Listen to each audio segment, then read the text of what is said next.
Victoria Hale stood frozen at her daughter's grave, her $1,000 heels sinking into morning dew. But she wasn't alone. A janitor knelt before the headstone, weeping openly, while a small girl with impossibly familiar sapphire eyes placed wildflowers on the granite. When the child looked up, Victoria's world shattered. Those eyes, Leah's eyes, stared back at her from a face she'd never seen before. "Grandma?" the girl whispered. The word hit Victoria like a freight train. She had a granddaughter, and she'd never known. Stay with me until the end of this story, and please comment what city you're watching from so I can see how far this tale has traveled. The morning of October 12th arrived the way it always did, cold, gray, and heavy with ghosts. Victoria Hale sat in the back of her black Mercedes S-Class, watching the city blur past through tinted windows. Her driver, James, knew better than to speak on this particular day. He'd worked for her for 15 years, long enough to recognize the tight set of her jaw, the way her fingers gripped her Hermes clutch like a lifeline, the distant look in her steel-gray eyes that said she was already somewhere else entirely. Greenwood Cemetery spread across the hillside like a peaceful city of the dead, its wrought iron gates opening to receive her the same way they had every year for the past decade. Victoria stepped out of the car, her Louboutins clicking against the cobblestone path with mechanical precision. She wore black. She always wore black on this day.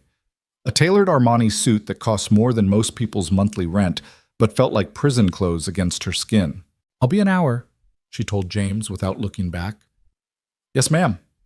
The path to Leah's grave wound through ancient oak trees that had witnessed 100 years of grief. Victoria had walked it so many times she could do it blindfolded.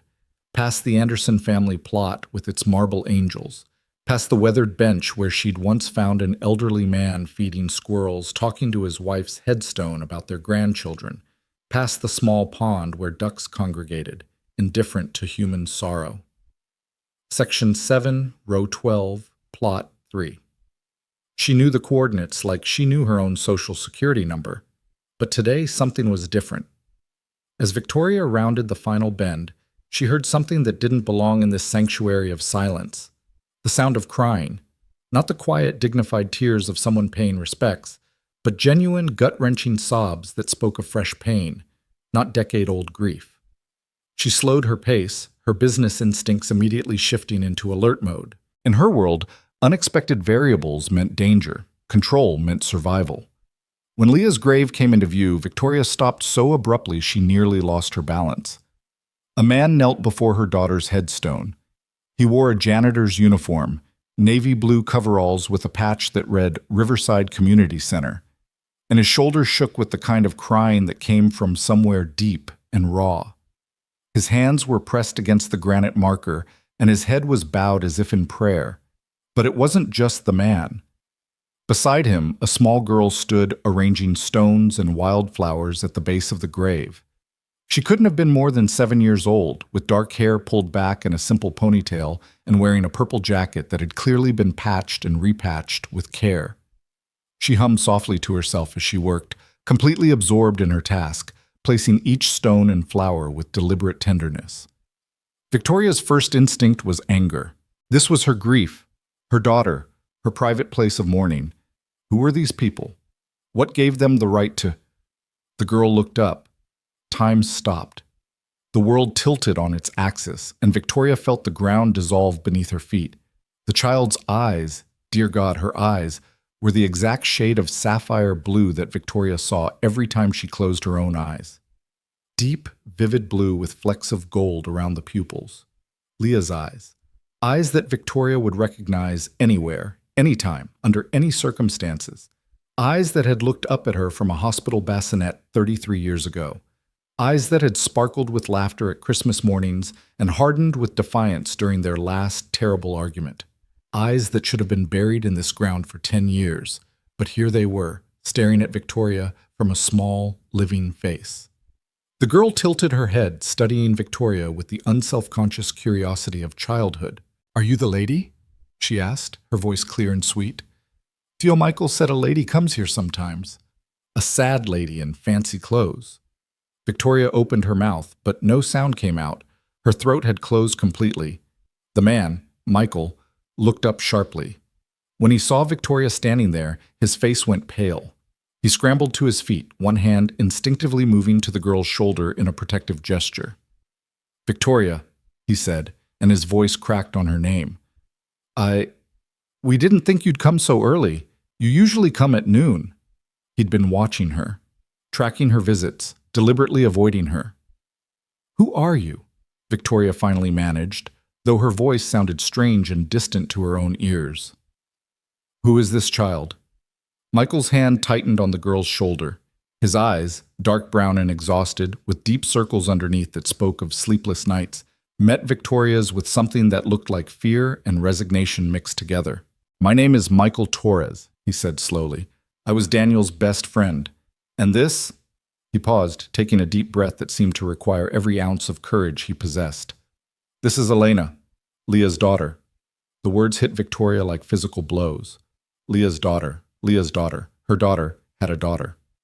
"That's impossible," Victoria heard herself say, but even as the words left her mouth, she was looking at the child, at Elena, and seeing the undeniable truth written in every feature, the curve of her cheekbones, the shape of her chin, the way she bit her lower lip nervously, exactly the way Leah used to do. "Leah never had a child," Victoria continued, her voice rising. "She died in that accident when she was 23. She was studying architecture in Seattle. She wasn't even seeing anyone seriously. There was no pregnancy, no baby, no—" "She was pregnant," Michael interrupted quietly.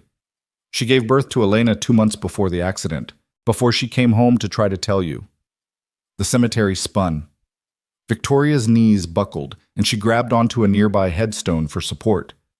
The granite was cold and solid beneath her palm, real, tangible, grounding. "You're lying," she whispered. "This is some kind of scam. You saw my name, you did research, you found a child who looks like—" "I'm not lying." Michael's voice was gentle but firm. "And I'm not here for money. I didn't even want you to know about Elena until she was older, until I could figure out how to explain who you were. What happened?" Elena tugged on Michael's coveralls. "Tio, why is the lady angry?" "She's not angry, mija," Michael said softly, kneeling down to the child's level. "She's just surprised. This is your grandmother." "My grandmother?" Elena's eyes went wide. She looked at Victoria with renewed interest, but also uncertainty. "The one from the letter?" "Yes, sweet girl, the one from the letter." Victoria felt like she was drowning. "What letter? What are you talking about? I demand an explanation right now, or I'm calling security." Michael stood up slowly. He reached into his pocket and pulled out an envelope, yellowed with age, worn soft at the edges from being handled many times. He held it out to Victoria with a hand that trembled slightly. "Leah wrote this a week before she died," he said. "She was planning to mail it, but she wanted to wait until after she talked to you in person. She never got the chance." Victoria stared at the envelope like it was a snake. Her name was written across the front in handwriting she would have recognized anywhere. Leah's handwriting, looping and artistic, with the capital V turned into a little flourish. "I don't understand," Victoria said, but she took the letter. Her hands were shaking so badly she nearly dropped it. "None of this makes sense. Leah would have told me if she was pregnant. We talked every week. But even as she said it, Victoria knew it wasn't true. They hadn't really talked. Victoria had talked at Leah during their weekly phone calls, filling the space with updates about the company, questions about grades and career plans, barely pausing for answers. And Leah had grown quieter and quieter, until their conversations became perfunctory exchanges that left Victoria feeling vaguely dissatisfied but too busy to examine why. "She tried to tell you," Michael said quietly. "Multiple times. But you were always on your way to a meeting or about to board a plane. And she was scared." "Scared? Of what? I'm her mother. Would you have accepted Daniel?" Michael's question was soft but cut like a knife. "A carpenter from Brooklyn who never went to college? A man who made Leah laugh but couldn't offer her the life you'd planned for her?" Victoria's silence was answer enough. Michael sighed. "Leah loved him, more than I've ever seen anyone love anyone, and he loved her back the same way. They were happy, Victoria. Really, truly happy. The kind of happy that doesn't need permission or approval. Then where is he? Victoria demanded, her voice sharp with defensive anger. If he loved her so much, where is this Daniel now? Why aren't you with your father? She asked Elena directly. The girl's face crumpled. Papa went to heaven, she said, her voice barely above a whisper. Same as Mama. Victoria felt like she'd been slapped. Michael pulled Elena close. Daniel raised Elena alone for 3 years after Leah died. He was a good father, the best. But there was a construction accident, a scaffolding collapse on a site in Queens. He was killed instantly. And you took her, Victoria said, piecing it together. I'm her godfather. It's what Daniel wanted, what Leah wanted. Michael's jaw set stubbornly. I know I'm not rich. I know I can't give her piano lessons or private schools or whatever you think she needs. But I love her. I take care of her. She's safe and happy. Victoria looked at the man in front of her, really looked at him for the first time. He couldn't have been more than 35, but he looked older, worn down by responsibility and grief and probably financial stress. His coveralls were clean but faded from countless washings. His shoes had been resoled. He had the rough hands of someone who worked hard for every dollar. But when he looked at Elena, his whole face transformed with undisguised love. I don't know you, Victoria said, and she hated how vulnerable her voice sounded. I don't know anything about you. Why should I believe any of this? Because of her eyes, Michael said simply. Because you looked at Elena and you knew, immediately, whose child she is. Blood doesn't lie, Victoria. It was true. Victoria's gaze kept being pulled back to Elena, to those impossible sapphire eyes that were windows to a past she'd thought was buried and gone. Read the letter, Michael said. Then, if you want to walk away, we'll never bother you again. We'll disappear, and you can keep coming here every year and mourning the daughter you think you knew. Or, he paused, his voice dropping even lower. Or you can meet your granddaughter, really meet her, not as a mistake or a surprise, but as the living proof that Leah's life wasn't wasted, that she left something beautiful behind. Elena was watching Victoria now with those devastating eyes. Are you really my grandma? She asked again. Tio Michael says my mama looked just like you when she smiled, but he says you don't smile very much anymore. Victoria felt something crack inside her chest. When was the last time she'd smiled? Really smiled, not the corporate smile she wore to board meetings and charity galas. She couldn't finish the sentence, couldn't find words for the storm of emotions tearing through her. Instead, she looked down at the letter in her hands. The paper was soft, fragile. She could rip it up right now. Throw the pieces in the air and walk away. Pretend this had never happened. Return to her controlled, ordered, pain-managed life. But her fingers were already sliding under the envelope flap. Elena, mija, let's go sit by that tree, Michael said gently, guiding the girl away. Let's give the lady some privacy. Will she want to be my grandma? Elena asked as they walked. I don't know, sweet girl. We'll have to wait and see. Victoria barely heard them. She'd pulled the letter out, 3 pages, covered front and back in Leah's handwriting. The date at the top was July 28th, almost exactly 2 months before her death. Dear Mom, I've started this letter 27 times. Each time I get 3 sentences in and realize I have no idea how to say what I need to say. How do you tell your mother, the woman who built an empire, who never met a challenge she couldn't conquer, that her daughter fell in love with exactly the kind of man she always warned me against? His name is Daniel Ruiz. He's a carpenter. He builds things with his hands, beautiful things, practical things. He built the crib our daughter sleeps in. Yes, Mom, I have a daughter. Her name is Elena Victoria Ruiz, and she just turned 2 months old, and she has your eyes. I know what you're thinking. You're thinking I threw away my education, my future, my potential. You're thinking about the architecture degree I didn't finish, the internships at prestigious firms I turned down. You're thinking I'm making the same mistake you always feared I'd make. But here's what you don't know. Daniel makes me laugh, real laughs, not the polite kind I learned to do at your charity dinners. He sees me. Not my last name, not my trust fund, not my potential value to hail global. Just me. Leah, the girl who likes to draw buildings on napkins and can't cook to save her life and cries at stupid commercials. He proposed to me in a park in Red Hook. There was no fancy restaurant, no quartet playing in the background. Just him, and a ring he spent 3 months saving for, and words that came straight from his heart. He said he wanted to build a life with me. Build it with his own two hands. And I said yes, Mom. I said yes because I finally understood what happiness feels like. I wanted to tell you about the pregnancy, but you were in Tokyo, then Shanghai, then Frankfurt, and every time we talked, you were between meetings or about to catch a flight. I tried, Mom. I really tried. But eventually, I realized you weren't going to slow down long enough to hear me, so I'm writing this letter instead. And I'm going to put it in the mail, and then I'm going to drive home to Greenwood and tell you everything in person. I'm bringing Elena with me. She should meet her grandmother, and Daniel will come too, if you'll agree to meet him, to give him a chance. I know he's not what you wanted for me. He doesn't have an MBA or a portfolio or connections in high places, but he has character, Mom, integrity, kindness, all the things you taught me to value but somehow forgot to prioritize when you were building your empire. I'm not angry at you. I want you to know that. I'm not writing this as some kind of rebellion or judgment. I miss you, Mom.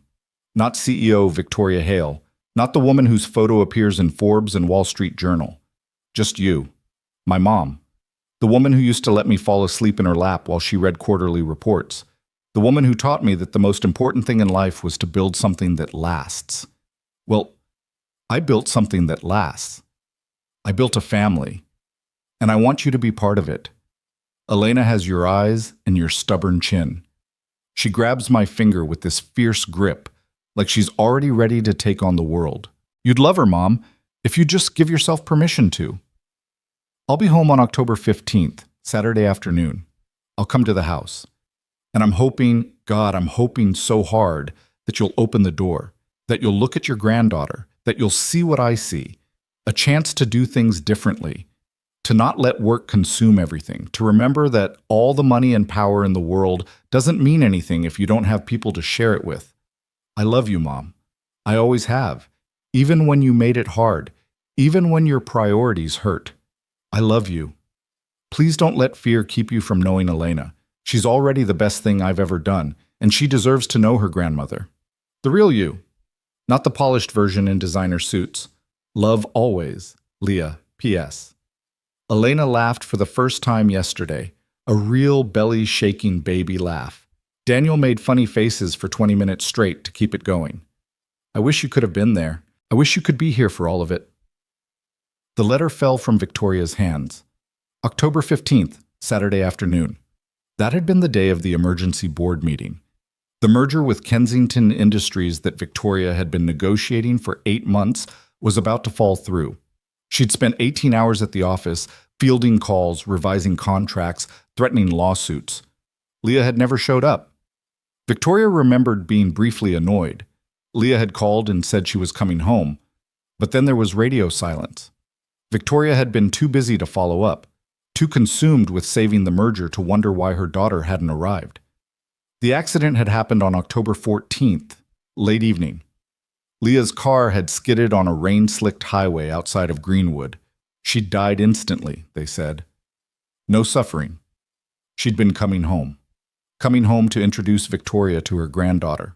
And Victoria had been too busy to even notice she was missing until the police knocked on her door at midnight with the news that shattered her world. The grief that Victoria had kept locked away for 10 years came roaring up like a tidal wave. She made a sound, something between a sob and a gasp, and her knees finally gave out completely. She collapsed onto the grass in front of Leah's grave, her expensive suit forgotten, her carefully constructed composure demolished. "I'm sorry," she whispered to the headstone. "Oh God, Leah, I'm so sorry. You were trying to tell me. You were trying to come home, and I was too busy. I was too—" Small arms wrapped around her neck. Victoria looked up through tears to find Elena hugging her, the child's thin arms surprisingly strong. "Don't cry, Grandma," Elena said softly. "Theo Michael says crying means you love somebody very much. He says it's okay to be sad about my mama. I get sad too sometimes. But then I remember she's watching from heaven, and that makes it a little better." Victoria couldn't speak. She could only hold on to this small, precious child, this piece of Leah she'd never known existed, and weep for everything she'd lost, for the daughter who'd tried to reach her, for the years with Elena she'd already missed, for the family that had been stolen by her own blindness and arrogance. Michael stood a few feet away, giving them space but watching carefully. His expression was unreadable, but his eyes were suspiciously bright. "She looks like Leah when she sleeps," he said quietly. "Daniel used to say it was like having a piece of her back. I didn't understand what he meant until after he died, when I'd watch Elena sleeping and see Leah's face in hers." Victoria pulled back slightly, framing Elena's face with her hands. Yes, she could see it. The shape of her nose, the arch of her eyebrows, the curve of her smile when she offered a shy, tentative grin. "How old are you?" Victoria asked, her voice rough. 7 3/4, Elena said proudly. "Almost 8. My birthday is May 20th. Tio Michael says that's the day spring finally decided to show up the year I was born." May 20th. Victoria had spent that day, like every day, in her office. "What's your favorite color?" It was an inane question, but Victoria's brain was struggling to function. Purple, and also yellow, and sometimes green, but only the really bright kind, not the dark kind. Favorite food? Tio Michael's rice and beans, and ice cream, chocolate ice cream with rainbow sprinkles. Favorite book? Elena's face lit up. Charlotte's Web. Have you read it? It's about this pig named Wilbur and a spider named Charlotte, and Charlotte writes messages in her web to save Wilbur's life. Tio Michael reads it to me before bed. We've read it 5 times already. Victoria's heart clenched. Your mother loved that book. I used to read it to her when she was your age. Really? Elena's eyes went wide. Did she cry at the end too? Because I always cry when Charlotte dies, even though I know it's coming. Tio Michael says it's okay to cry at books. She cried every single time, Victoria said, and managed a watery smile. Even when she got older. Even when she could recite the whole thing from memory. Michael cleared his throat. Victoria, I know this is overwhelming. We should probably give you some space. Elena and I can... No, Victoria said sharply, then softened her tone. Please, don't go yet. I have questions, so many questions. Michael and Elena exchanged a look. The girl nodded solemnly, and Michael sighed.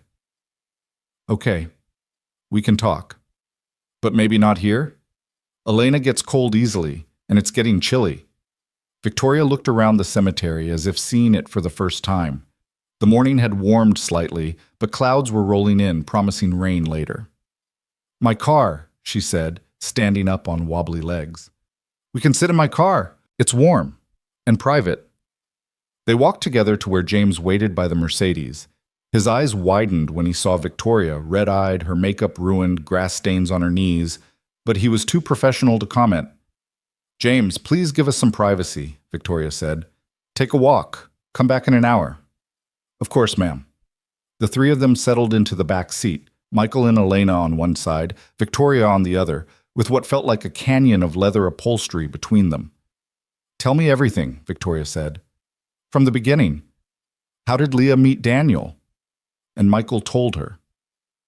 About the coffee shop in Park Slope where Leah had been sketching building designs and spilled her latte all over Daniel's work plans.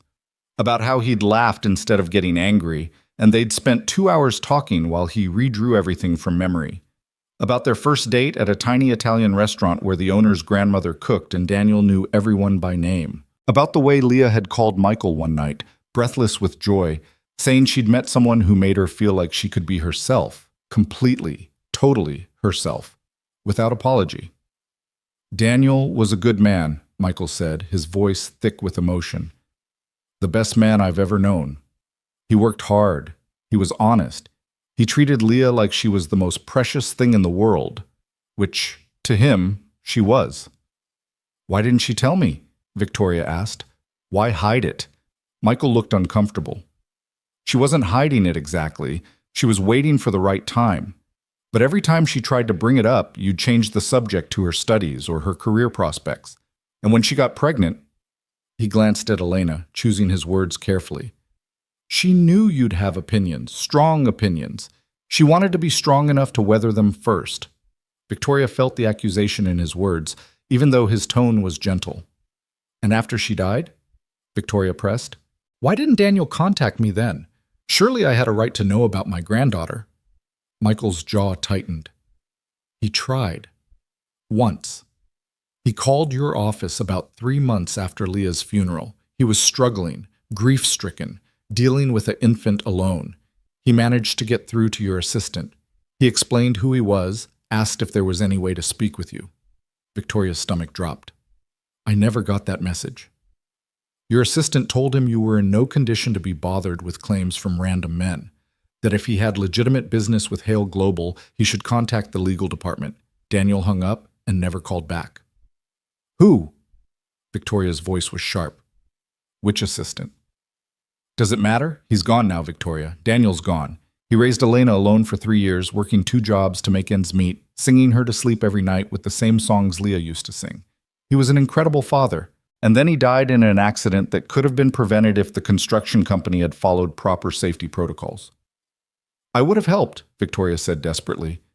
If I'd known, I would have... Would you? Michael asked quietly. Really? Or would you have tried to take Elena away from the only father she'd ever known? Would you have judged Daniel the way you would have judged him if Leah had lived long enough to introduce you? Victoria had no answer to that. She honestly didn't know what she would have done. After Daniel died, I became Elena's legal guardian, Michael continued. I'm a janitor at Riverside Community Center. I make barely enough to cover our rent and food. But we manage. Elena goes to public school. She has friends. She's happy. I wasn't going to reach out to you and risk losing her to some custody battle I couldn't possibly win. Then why today? Victoria asked. Why bring her to the cemetery? Michael's expression softened. Because Elena started asking questions about her grandmother. About you. She found one of Leah's old photo albums, and there were pictures of you and Leah together when she was little. Elena wanted to know why she'd never met you. And he ran a hand through his hair. I couldn't keep lying to her, so I told her the truth, that you didn't know she existed, that her mama died before she could tell you. And I wanted to see, Elena piped up. Tio Michael brings me to visit Mama's grave every month. He says it's important to remember people who loved us. So today, I wanted to see if the sad lady in fancy clothes would come. And you did. She said it with such innocent excitement, as if Victoria's arrival was a wonderful surprise instead of a collision of worlds. I bring flowers, Elena continued. See, we picked them from Mrs. Chen's garden. She's our neighbor, and she lets me pick flowers as long as I ask first. Do you bring flowers for Mama too? Victoria realized with a stab of shame that she never brought flowers. She came. She stood. She mourned. She left. She'd never thought to bring anything tangible, any offering of love. No, she admitted quietly. I don't. That's okay, Elena said generously. You can share mine. And just like that, Victoria felt something in her chest crack open, something that had been locked tight for a decade. Elena, she said carefully, would you like to have lunch with me sometime? Maybe this week? The girl looked to Michael for permission. He hesitated, clearly torn. Please, Victoria added, and she wasn't above begging, not for this. I'm not trying to take her from you. I need to know her. I need to not have lost everything. Michael studied her for a long moment. Then slowly, he nodded. Lunch. In a public place, and I come with her. Of course. And if at any point she wants to leave, we leave. No questions. Agreed. Okay then. Michael pulled out a phone, an old model, probably prepaid, and they exchanged numbers with the formality of 2 nations negotiating a treaty. As they climbed out of the car, Elena reached up and took Victoria's hand. The small fingers were sticky with something, probably candy, and warm and utterly trusting. I'm glad I met you, Grandma, she said. Tio Michael was worried you'd be mean, but you're not mean. You're just sad. That's different. Victoria looked down at this wise, strange, perfect child. Yes, she whispered. That's exactly right. I'm just sad. But maybe, she thought as she watched Michael and Elena walk away, hands swinging between them, maybe she didn't have to be sad forever. Maybe Leah had left her one final gift, a chance at redemption, a chance to finally get it right. Victoria sat in her office on the 47th floor of Hale Global headquarters, staring at her phone like it was a live grenade. 3 days had passed since the cemetery, and she'd picked up the device at least 50 times, only to set it back down without calling. What did you say to a 7-year-old granddaughter you'd never known existed? How did you bridge a gap that wide? Her assistant Margaret knocked softly before entering. Mrs. Hale, the Singapore team is waiting for your call. They've been holding for 10 minutes. Cancel it, Victoria said without looking up. Margaret's eyebrows shot up. In 15 years of working together, Victoria had never canceled a call. Ma'am, this is the Tanaka deal. You've been working on it for... I said cancel it, Margaret. Reschedule for tomorrow. Of course. Margaret retreated quickly, clearly alarmed. Victoria finally forced herself to dial Michael's number. He answered on the third ring, slightly out of breath. Hello? It's Victoria. Victoria Hale. Is this a good time? There was a pause, then what sounded like a door closing. Yeah, hold on, I'm at work. Let me step outside. She heard traffic noise, the distant sound of a siren. Okay, Michael said. I can talk now. What's up? What's up? As if they were old friends catching up, not two strangers bound together by grief and a child. I'd like to have that lunch, Victoria said. With Elena, tomorrow if possible, Saturday. Tomorrow? Michael sounded surprised. That's fast. I've already waited 7 years too long. I don't want to waste any more time. Another pause. Victoria could almost hear him thinking, weighing, deciding whether to trust her. Okay, he said finally, but somewhere casual. Elena gets uncomfortable in fancy restaurants. There's a diner in Brooklyn, near our place, Lou's Kitchen. You know it? Victoria, who hadn't set foot in a diner in probably 20 years, said, I'll find it. What time? Noon. And Victoria, dress normal, please. Elena's already nervous about this. Normal, Victoria repeated, looking down at her Chanel suit. Right. After they hung up, she sat for a long moment. Then she did something she hadn't done in years. She left work early. The next morning, Victoria stood in her walk-in closet, a space the size of most people's bedrooms, filled with designer clothes, organized by color and season, and realized she had absolutely nothing normal to wear. Everything was designer. Everything was expensive. Everything screamed corporate power or old money elegance. Finally, she settled on a pair of dark jeans she'd bought 2 years ago for a photo shoot and never worn, paired with a simple cashmere sweater. She stared at herself in the mirror. Without the armor of her suits, she looked smaller somehow, older, more vulnerable. She left her jewelry in the safe except for the simple gold chain Leah had given her for her 40th birthday, the one that said, Mom, in delicate script. James drove her to Brooklyn, navigating through neighborhoods that grew progressively less polished as they traveled. The buildings here were brick and concrete, covered in graffiti that ranged from vandalism to genuine art. Corner stores had signs in Spanish and Arabic. Kids played on stoops, and old men sat on folding chairs arguing about baseball. Lou's Kitchen was wedged between a laundromat and a bodega, its faded sign promising best breakfast in Brooklyn. Through the smudged windows, Victoria could see red vinyl booths and a counter where a massive man with tattoos covering both arms flipped eggs on a griddle. Michael and Elena were already there, sitting in a booth near the back. Elena wore a yellow dress that looked homemade, carefully pressed, but with the hem let down twice. Michael had traded his janitor's uniform for jeans and a flannel shirt, but he still had that bone-tired look around his eyes. They both looked up when Victoria entered, and she saw Elena's face brighten with something that might have been hope or might have been simple curiosity. You came, Elena said as Victoria approached. Tio Michael said you might be too busy. I'll never be too busy for you, Victoria said, and meant it. She slid into the booth across from them, feeling absurdly out of place but determined not to show it. A waitress appeared, chomping gum and holding a coffee pot. You want coffee, hun? Please? What about you, sweetheart? She asked Elena. Your usual? Yes, please, with extra whipped cream. The waitress winked. You got it, baby girl. After she left, Victoria said, You come here often? Every Saturday, Michael said. It's our tradition. Elena gets her special hot chocolate and I get the breakfast special. Lou, the owner, he's good people, gave me free meals for a month after Daniel died when money was really tight.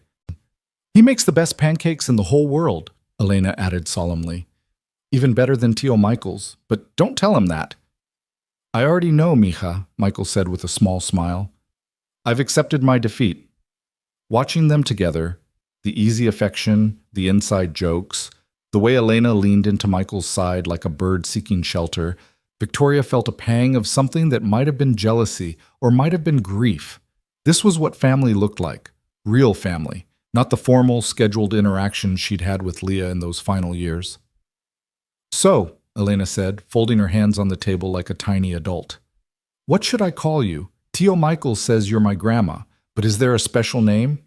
My friend Jasmine calls her grandma Nana, and Marcus calls his Gigi. Victoria's throat tightened. What would you like to call me? Elena considered this seriously. What did my mama call you? She called me Mom. But before that, when she was very small, she called me Mama. What about Grandma Victoria? That way it's both. That would be perfect. The waitress returned with Elena's hot chocolate, an enormous mug topped with a mountain of whipped cream and rainbow sprinkles, and coffee for the adults. Victoria watched as Elena carefully spooned whipped cream into her mouth, savoring each bite with an expression of pure bliss. Tio Michael says you're very rich, Elena said suddenly. Is that true?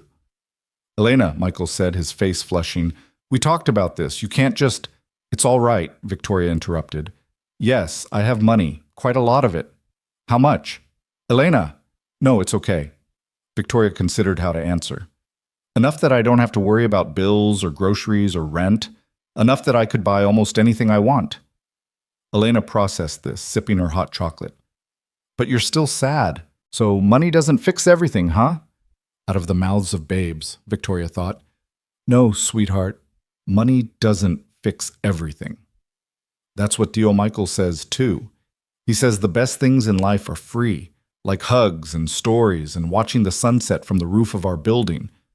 Your uncle is a smart man. Michael looked surprised by the compliment, then guarded, as if waiting for the catch. Their food arrived, pancakes for Elena, eggs and toast for Michael, and a Greek salad for Victoria.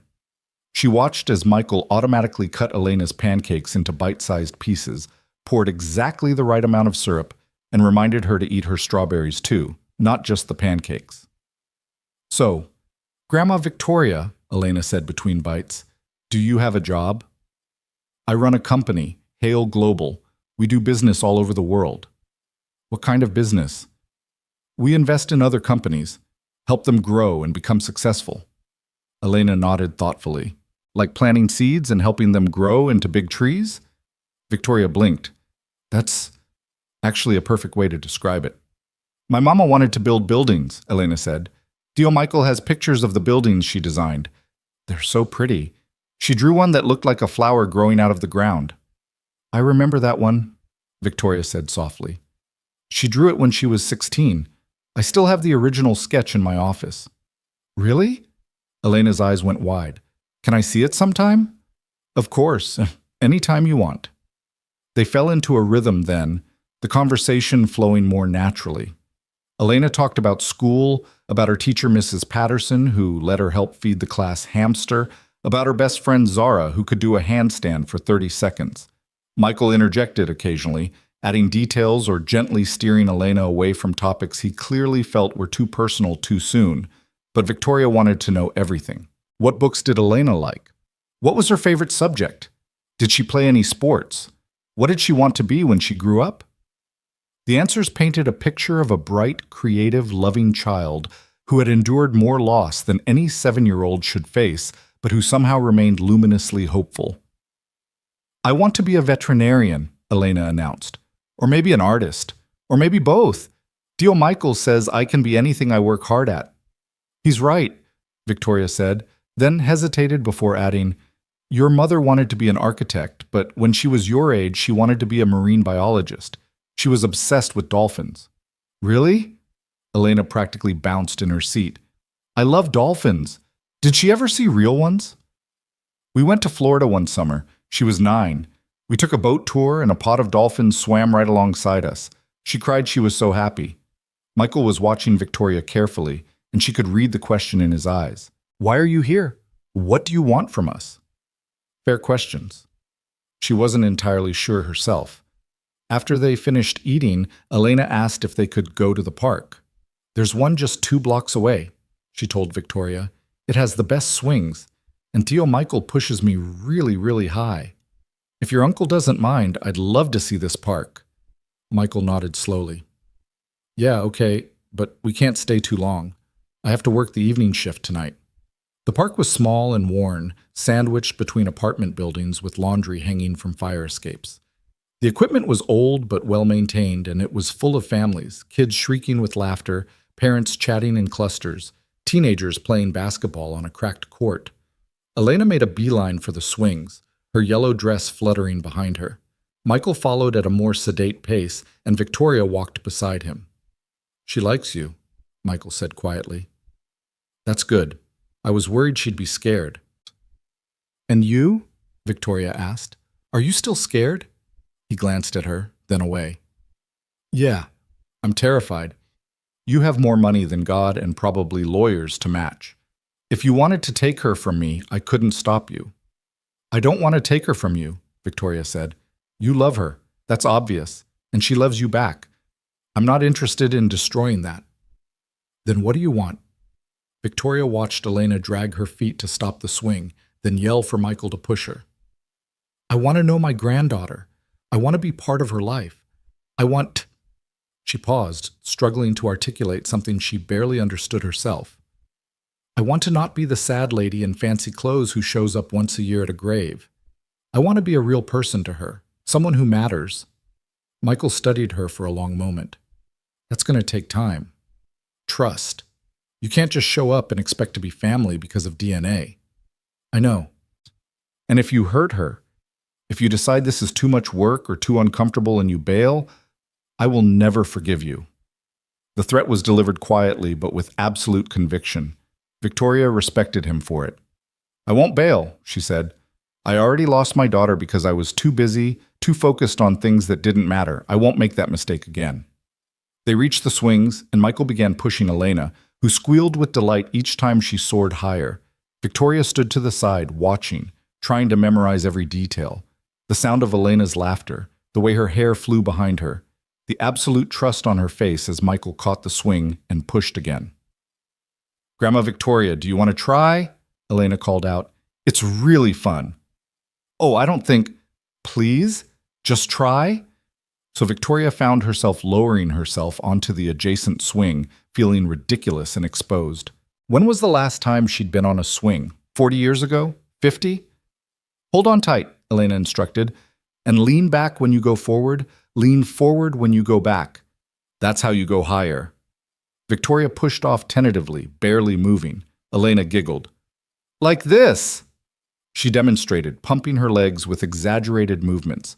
Slowly, awkwardly, Victoria began to swing higher. The ground dropped away beneath her feet, the sky opened up overhead, and for just a moment, she felt something she hadn't felt in years. Freedom. Lightness. Joy. You're doing it! Elena cheered. You're flying! Flying. Yes, that's what it felt like. Like she'd been earthbound for decades and had suddenly remembered she had wings. When they finally stopped, both breathing hard and laughing, Elena reached over and grabbed Victoria's hand. That was fun, wasn't it? It was, Victoria admitted. It really was. They stayed at the park for another hour. Victoria pushed Elena on the swings. They played on the seesaw, Elena's slight weight barely balancing Victoria's. They drew pictures with chalk on the basketball court. Elena drew her family, herself, Michael, and Mama and Papa in heaven. And Victoria drew a wonky flower that made Elena laugh. The sun was setting when Michael finally said they needed to go. He had to get home, shower, and head to work. Can we do this again? Elena asked Victoria as they walked back toward Lou's kitchen where James waited with the car. Next Saturday? Victoria felt her heart clench. I would love that, if it's okay with your uncle. Michael nodded, though he still looked cautious. Yeah, same time, same place. Actually, Victoria said carefully, I was wondering if maybe you'd both like to come to my house next time. I have a pool and a garden and plenty of space to run around. Elena could swim, if she likes swimming. Elena's eyes went wide. You have a pool? A real pool? I do. Tio Michael, can we, please? Michael's expression shuddered. I don't think that's a good idea. Not yet. Why not? Elena asked. Because he struggled to find words that wouldn't hurt or confuse her. Because we're still getting to know each other. Let's take it slow, okay, mija? Elena looked disappointed but nodded. Okay. Victoria understood. Michael didn't trust her yet. Didn't trust that she wouldn't use her wealth and power as a weapon. And given what she knew about herself, about how she'd operated in the business world for decades, she couldn't entirely blame him. Saturday at Lou's it is, she said. Same time. As she watched them walk away, Michael's hand protective on Elena's shoulder, Elena skipping every few steps, Victoria felt the weight of everything she'd lost pressed down on her like a physical force. She'd spent decades building an empire while her family crumbled around her. She'd prioritized quarterly earnings over quality time, board meetings over bedtime stories. She'd become exactly what the business world rewarded: ruthless, focused, unstoppable. And in the process, she'd lost sight of why any of it mattered. Leah had tried to tell her. In that letter, in those last desperate attempts to reach her mother, she'd laid it all out. You taught me that the most important thing in life was to build something that lasts, Leah had written. Well, I built something that lasts. I built a family. Victoria climbed into the back of her Mercedes, and James pulled smoothly into traffic. Home, ma'am? He asked. Victoria almost said yes. Then she heard herself say, No, take me to the Hale estate in Greenwood, to the house where my daughter grew up. James's eyes flickered to the rear-view mirror, surprised, but he simply nodded. Yes, ma'am. The Hale estate sat on 3 acres of prime Connecticut real estate, a sprawling colonial that Victoria had purchased when Leah was 5. After her daughter's death, Victoria couldn't bear to be there, so she'd closed it up. She had staff check on it monthly, maintain the grounds, keep it from falling into disrepair, but she hadn't set foot inside in 10 years. The gates opened at her approach, recognizing her car. The house loomed in the twilight, dark and silent and full of ghosts. Victoria let herself in, her footsteps echoing in the marble foyer. She didn't turn on the main lights, just used her phone's flashlight to navigate the familiar hallways. Leah's room was on the 2nd floor, overlooking the garden. Victoria pushed open the door and stepped into a time capsule. Everything was exactly as Leah had left it. The bed with its purple comforter, the desk covered in sketch pads and colored pencils, the bookshelf crammed with novels and architecture magazines, the walls plastered with photos and postcards and ribbons from various competitions. Victoria sank onto the bed, and that's when she noticed the box. It was tucked under the desk, partially hidden by a drape of fabric. A simple cardboard box with Daniel written on the side in Leah's handwriting. With trembling hands, Victoria pulled it out and opened it. Inside were pieces of a life she'd never known about. Photos of Leah and a young man, Daniel, she presumed, laughing together. At a beach. At a street fair. In what looked like a tiny apartment with mismatched furniture and genuine happiness radiating from every image. There were ticket stubs from movies and concerts, a pressed flower, a small velvet box containing a simple engagement ring, and underneath it all, a photo album. Victoria opened it with reverent care. The first page showed Leah, visibly pregnant, glowing with joy. Daniel's hand rested on her swollen belly, his face pressed close to hers. The caption read, Week 32, almost time to meet our miracle. She turned the pages, watching Leah's pregnancy progress. Then the hospital photos. Leah exhausted but radiant, holding a tiny bundle with a shock of dark hair. Daniel beside her, looking at his daughter with such naked adoration it hurt to see. The photos continued. Elena at 1 day old, 1 week, 1 month, learning to hold her head up, her first smile, sitting up, crawling, walking.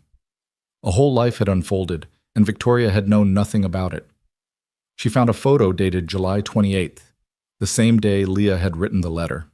In it, Leah held 2-month-old Elena, both of them looking at the camera. On the back, in Leah's handwriting, ready to go home, ready to introduce Mama to her granddaughter. Wish me luck. Victoria pressed the photo to her chest and wept. She wept for the daughter who'd been afraid to tell her about the man she loved. She wept for the son-in-law she'd never met, who'd clearly made Leah happier than Victoria had ever managed to. She wept for the grandchild she'd missed the first 7 years of. She wept for Daniel, raising Elena alone, trying to contact Victoria, and being turned away by an assistant who thought she was protecting her boss from inconvenience. But most of all, she wept for herself, for the person she'd become, for the emptiness of her perfectly controlled, perfectly successful, perfectly hollow life. When the tears finally stopped, Victoria stood up with new resolve. She couldn't change the past, couldn't bring Leah or Daniel back, couldn't reclaim those 7 lost years. But she could change what happened next. She could be the grandmother Elena deserved, the family member who showed up, who stayed, who chose people over profits and connection over control. She could, finally, do what Leah had asked in that letter. She could see what really mattered. Victoria pulled out her phone and called her secretary at home. "Margaret, I need you to clear my calendar." "For when?" "For Saturdays, every Saturday indefinitely. No meetings, no calls, no emergencies unless someone is literally dying." "Mrs. Hale, that's going to cause significant scheduling. I don't care, make it happen." "Yes, ma'am." Next, she called her lawyer. "Richard, I need you to set up a trust fund. For my granddaughter, Elena Ruiz, I want it fully funded but with conditions." "What kind of conditions?" "She can access it for education, medical expenses, and basic needs, but the bulk of it doesn't become available until she's 25. And I want a separate account set up for her guardian, Michael Torres.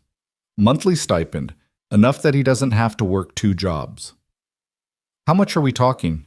Victoria named a figure that made even her wealthy lawyer whistle. "Mrs. Hale, that's..." "Do it. And Richard, I want Michael to have full disclosure. No tricks, no strings, no surprises. He needs to know I'm not trying to buy his cooperation. This is about making sure Elena has what she needs." "Understood. I'll draw up the paperwork." After she hung up, Victoria sat in the dark of Leah's room, surrounded by evidence of a life fully lived, and made a decision. She would sell the company. The thought came out of nowhere but landed with the force of absolute certainty. Hale Global had been her life's work, her identity, her purpose. But what had it gotten her? Money she couldn't spend, power she didn't need, a legacy that would mean nothing to the one person who mattered. Elena would grow up knowing her grandmother not as some distant CEO who sent expensive gifts, but as a real person. Someone who showed up.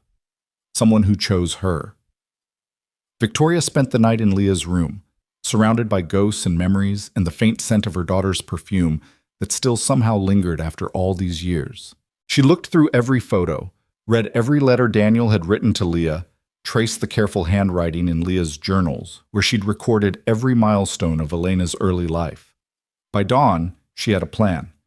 When James picked her up at 8, she looked exhausted but determined. "Take me to Michael Torres's address," she said, handing him a piece of paper. "And stop at a bakery on the way. A good one, not some fancy patisserie. A real neighborhood bakery." They found one in Brooklyn, a Puerto Rican panaderia, where the woman behind the counter greeted James like an old friend when he explained what they needed. "For a little girl? I have just the thing." 20 minutes later, Victoria stood outside a 5-story walk-up in a neighborhood that had clearly seen better days. The building was clean but old, with paint peeling around the windows. A group of teenagers sat on the stoop, eyeing her Mercedes with interest. She clutched the bakery box and climbed the stairs to the 3rd floor, apartment 3B. She could hear music playing inside and a child's laughter. Victoria knocked. The music cut off. Footsteps approached. The door opened to reveal Michael, still in his bathrobe, his hair wet from the shower. His eyes widened when he saw her. "Victoria, what are you... It's 7 in the morning on Sunday." "I know. I'm sorry for coming unannounced, but I needed to tell you something, and it couldn't wait." "Grandma Victoria!" Elena appeared behind Michael, wearing pajamas covered in cartoon cats. "Did you bring breakfast?" Victoria held up the box. "I brought pastries from a bakery called Hernandez's. The woman said the guava pastelitos are the best in Brooklyn." Elena's face lit up. "Those are our favorite. Tio Michael gets them for me on special occasions." Michael looked between Victoria and the box, clearly torn between wariness and curiosity. Finally, he stepped back. "Come in, I guess. But you can't make a habit of just showing up. We need boundaries." I understand, and I promise this is a one-time thing, but I learned something important last night, and I wanted to share it with both of you. The apartment was tiny, a living room that doubled as Michael's bedroom, with a sofa bed currently folded out, and a single small bedroom that was clearly Elena's. But it was spotlessly clean and filled with evidence of love. Elena's drawings covered the refrigerator. Photos of her with Michael and with Daniel decorated every surface. A bookshelf was crammed with library books and well-worn favorites. They sat at a small table near the window, and Victoria opened the box. Elena immediately grabbed a pastelito, biting into it with evident pleasure. "So, what couldn't wait?" Michael asked, pouring coffee for himself and Victoria. Victoria took a deep breath. "I went to my old house last night, the one where Leah grew up. I found a box in her room, photos of her with Daniel, and an album documenting Elena's first few months."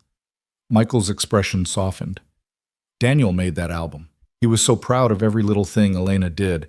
First smile, first tooth, first time she grabbed his finger. "It was beautiful," Victoria said quietly. "And it made me realize something. I've spent the last 10 years mourning my daughter, but I never really knew her, not the adult she became. I knew the child I raised, the teenager I tried to control, but I didn't know the woman who fell in love with a carpenter and chose happiness over ambition." She pulled out the photo from the back of the album, Leah and Elena, ready to come home. "She was bringing Elena to meet me. She was ready to fight for her family, to make me see what really mattered, and I was too busy to even notice she was missing until it was too late." "Victoria, but," Michael started, but she held up a hand. "Let me finish. I can't change the past. I can't bring Leah back or meet Daniel or get those first 7 years with Elena, but I can change what happens now, so I'm making some changes." She explained about clearing her Saturdays, about the trust fund, about the stipend for Michael. His face went through a series of emotions: surprise, suspicion, anger. "I don't want your money," he said finally. "This isn't about you," Victoria said firmly. "It's about Elena, about making sure she has every opportunity, about making sure you don't have to choose between spending time with her and working enough to pay the bills. We're doing fine." "Are you?" Victoria gestured around the cramped apartment. "Michael, you work 2 jobs. Elena told me yesterday that sometimes you fall asleep during her bedtime stories because you're so tired. That's not fine. That's you killing yourself trying to do everything alone. So what? You're going to swoop in and save us? Make us your charity project?" Victoria met his angry gaze steadily. "No, I'm going to be Elena's grandmother, and part of that means making sure the people who love her have the support they need. You gave up everything to raise her. Let me help." "Why?" Michael demanded. "Why now? Where were you 3 years ago when Daniel died and I was trying to figure out how to take care of a toddler while working full-time? Where were you when Elena started kindergarten and I couldn't afford the school supplies? Where were you when she got sick last winter and I had to choose between her doctor's appointment and making rent?" The accusations hurt because they were true. "I wasn't there," Victoria said simply. "Because I didn't know, and yes, I should have known. If I'd been a better mother, Leah wouldn't have been afraid to tell me about her pregnancy. If I'd made myself available, Daniel might have tried harder to reach me. If I'd prioritized family over work, none of this would have happened. I own that. All of it." She leaned forward, her voice intense. "But I'm here now, and I'm not asking you to forget the past or forgive me for not being there. I'm just asking you to let me try, for Elena's sake, because she deserves a grandmother who shows up." Michael stared at her for a long moment. Then he looked at Elena, who'd been listening quietly while eating her second pastelito. "What do you think, mija?" he asked. "Do you want Grandma Victoria to be around more?" Elena nodded vigorously. "Yes, she's nice, and she's funny when she doesn't mean to be, and—" She paused, her little face serious. "And I think Mama would want us to be a family, all of us." Michael's eyes filled with tears. He rubbed them away roughly. "Okay," he said finally. "Okay, we can try this, but Victoria, I need you to understand something. Elena is not Leah. Being around her won't bring your daughter back." "I know," Victoria said softly, "but being around her might help me become the person my daughter wanted me to be." 3 weeks later, Victoria found herself doing something she never imagined she would do. She was sitting in a elementary school cafeteria on a hard plastic chair, surrounded by other parents and guardians, waiting for the second grade winter concert to begin. Michael sat beside her, looking almost as uncomfortable as she felt. He'd changed out of his work uniform into clean jeans and a button-down shirt, but his knee bounced nervously, and he kept checking his phone. "She's going to be fine," Victoria said quietly. "Elena told me she's been practicing her song every night."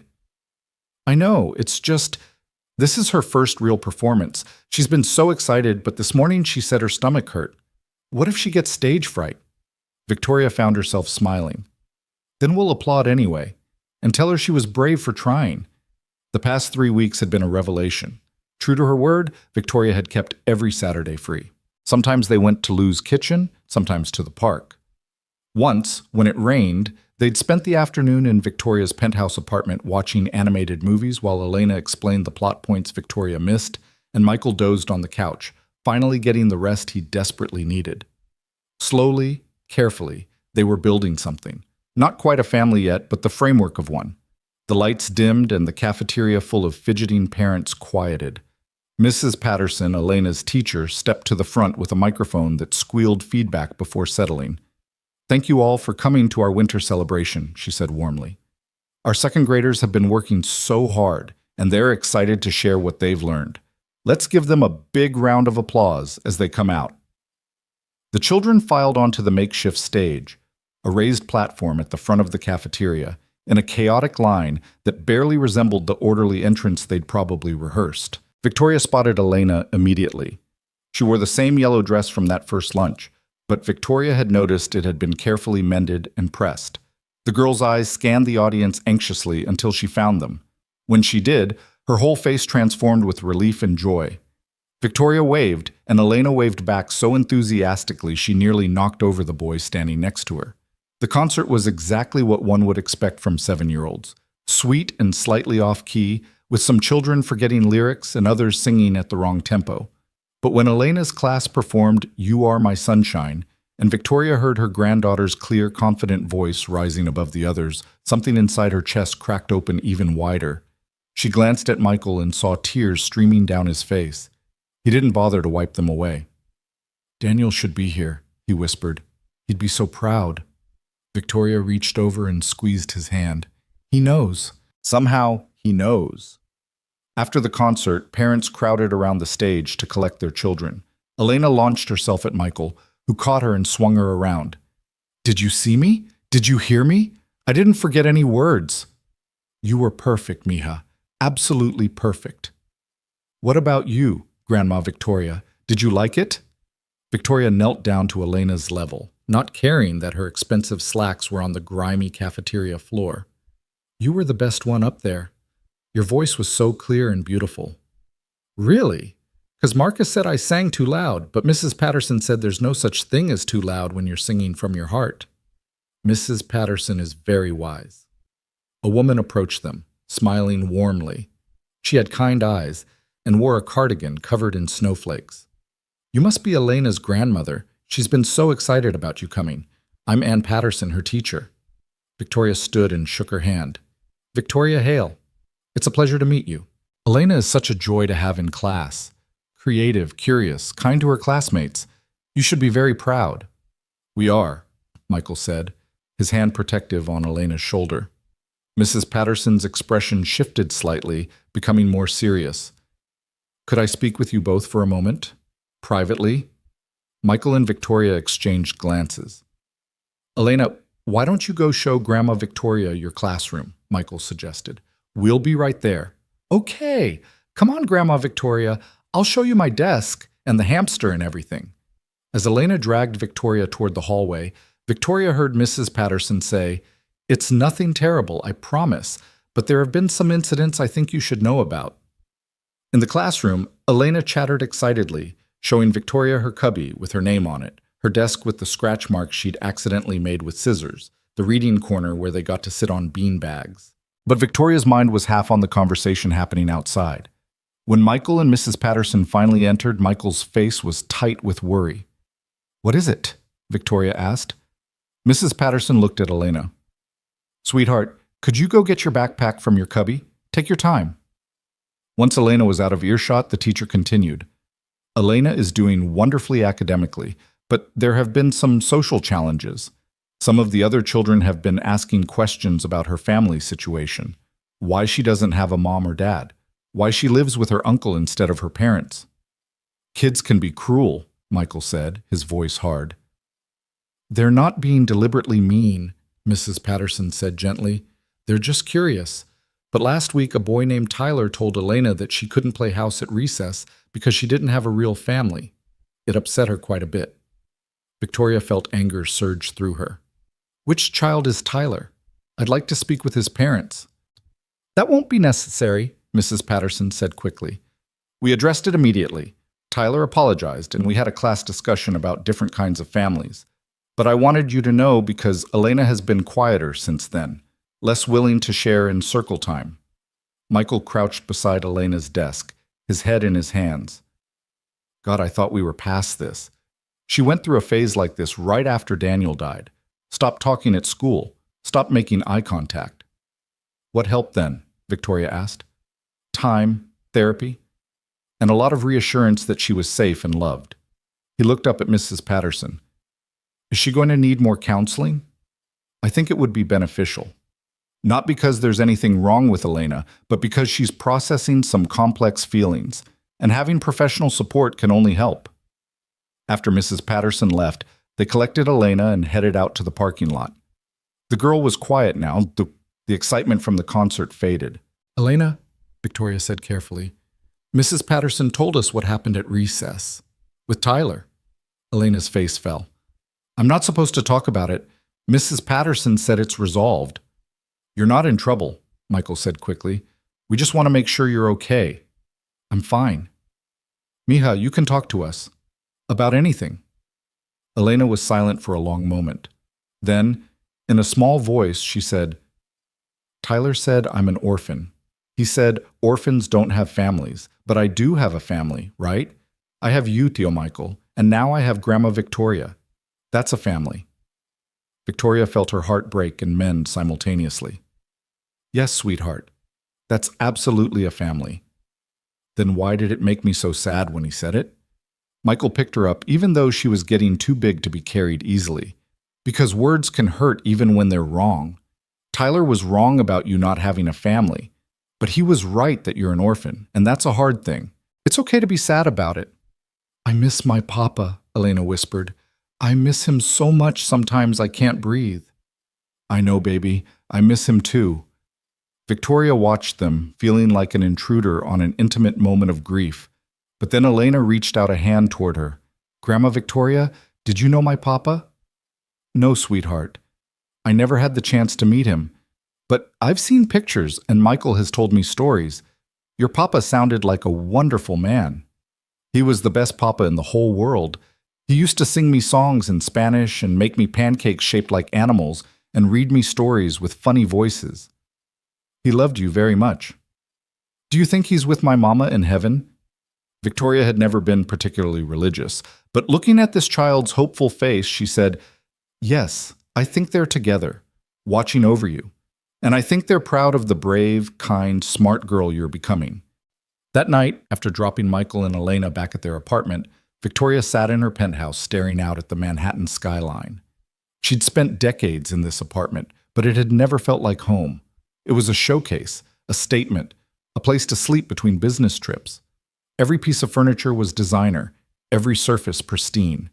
There were no photos on the walls, no personal touches, nothing that suggested an actual human being lived here. She thought about Michael and Elena's cramped apartment with its mismatched furniture and cluttered surfaces. It was small and worn, but it was full of life, full of love. What had she built with all her success? Empty rooms and empty achievements? Her phone rang. She almost didn't answer, but the number was unfamiliar, and something made her pick up. Ms. Hale? This is Dr. Sarah Chen from Brooklyn Family Services. I'm calling about Elena Ruiz. Victoria's blood went cold. What's wrong? Is she hurt? No, nothing like that. I'm calling because Michael Torres listed you as an emergency contact. Elena had a bit of an episode at school today, and that was yesterday, the winter concert. Right, yes. Well, the school counselor referred the case to us.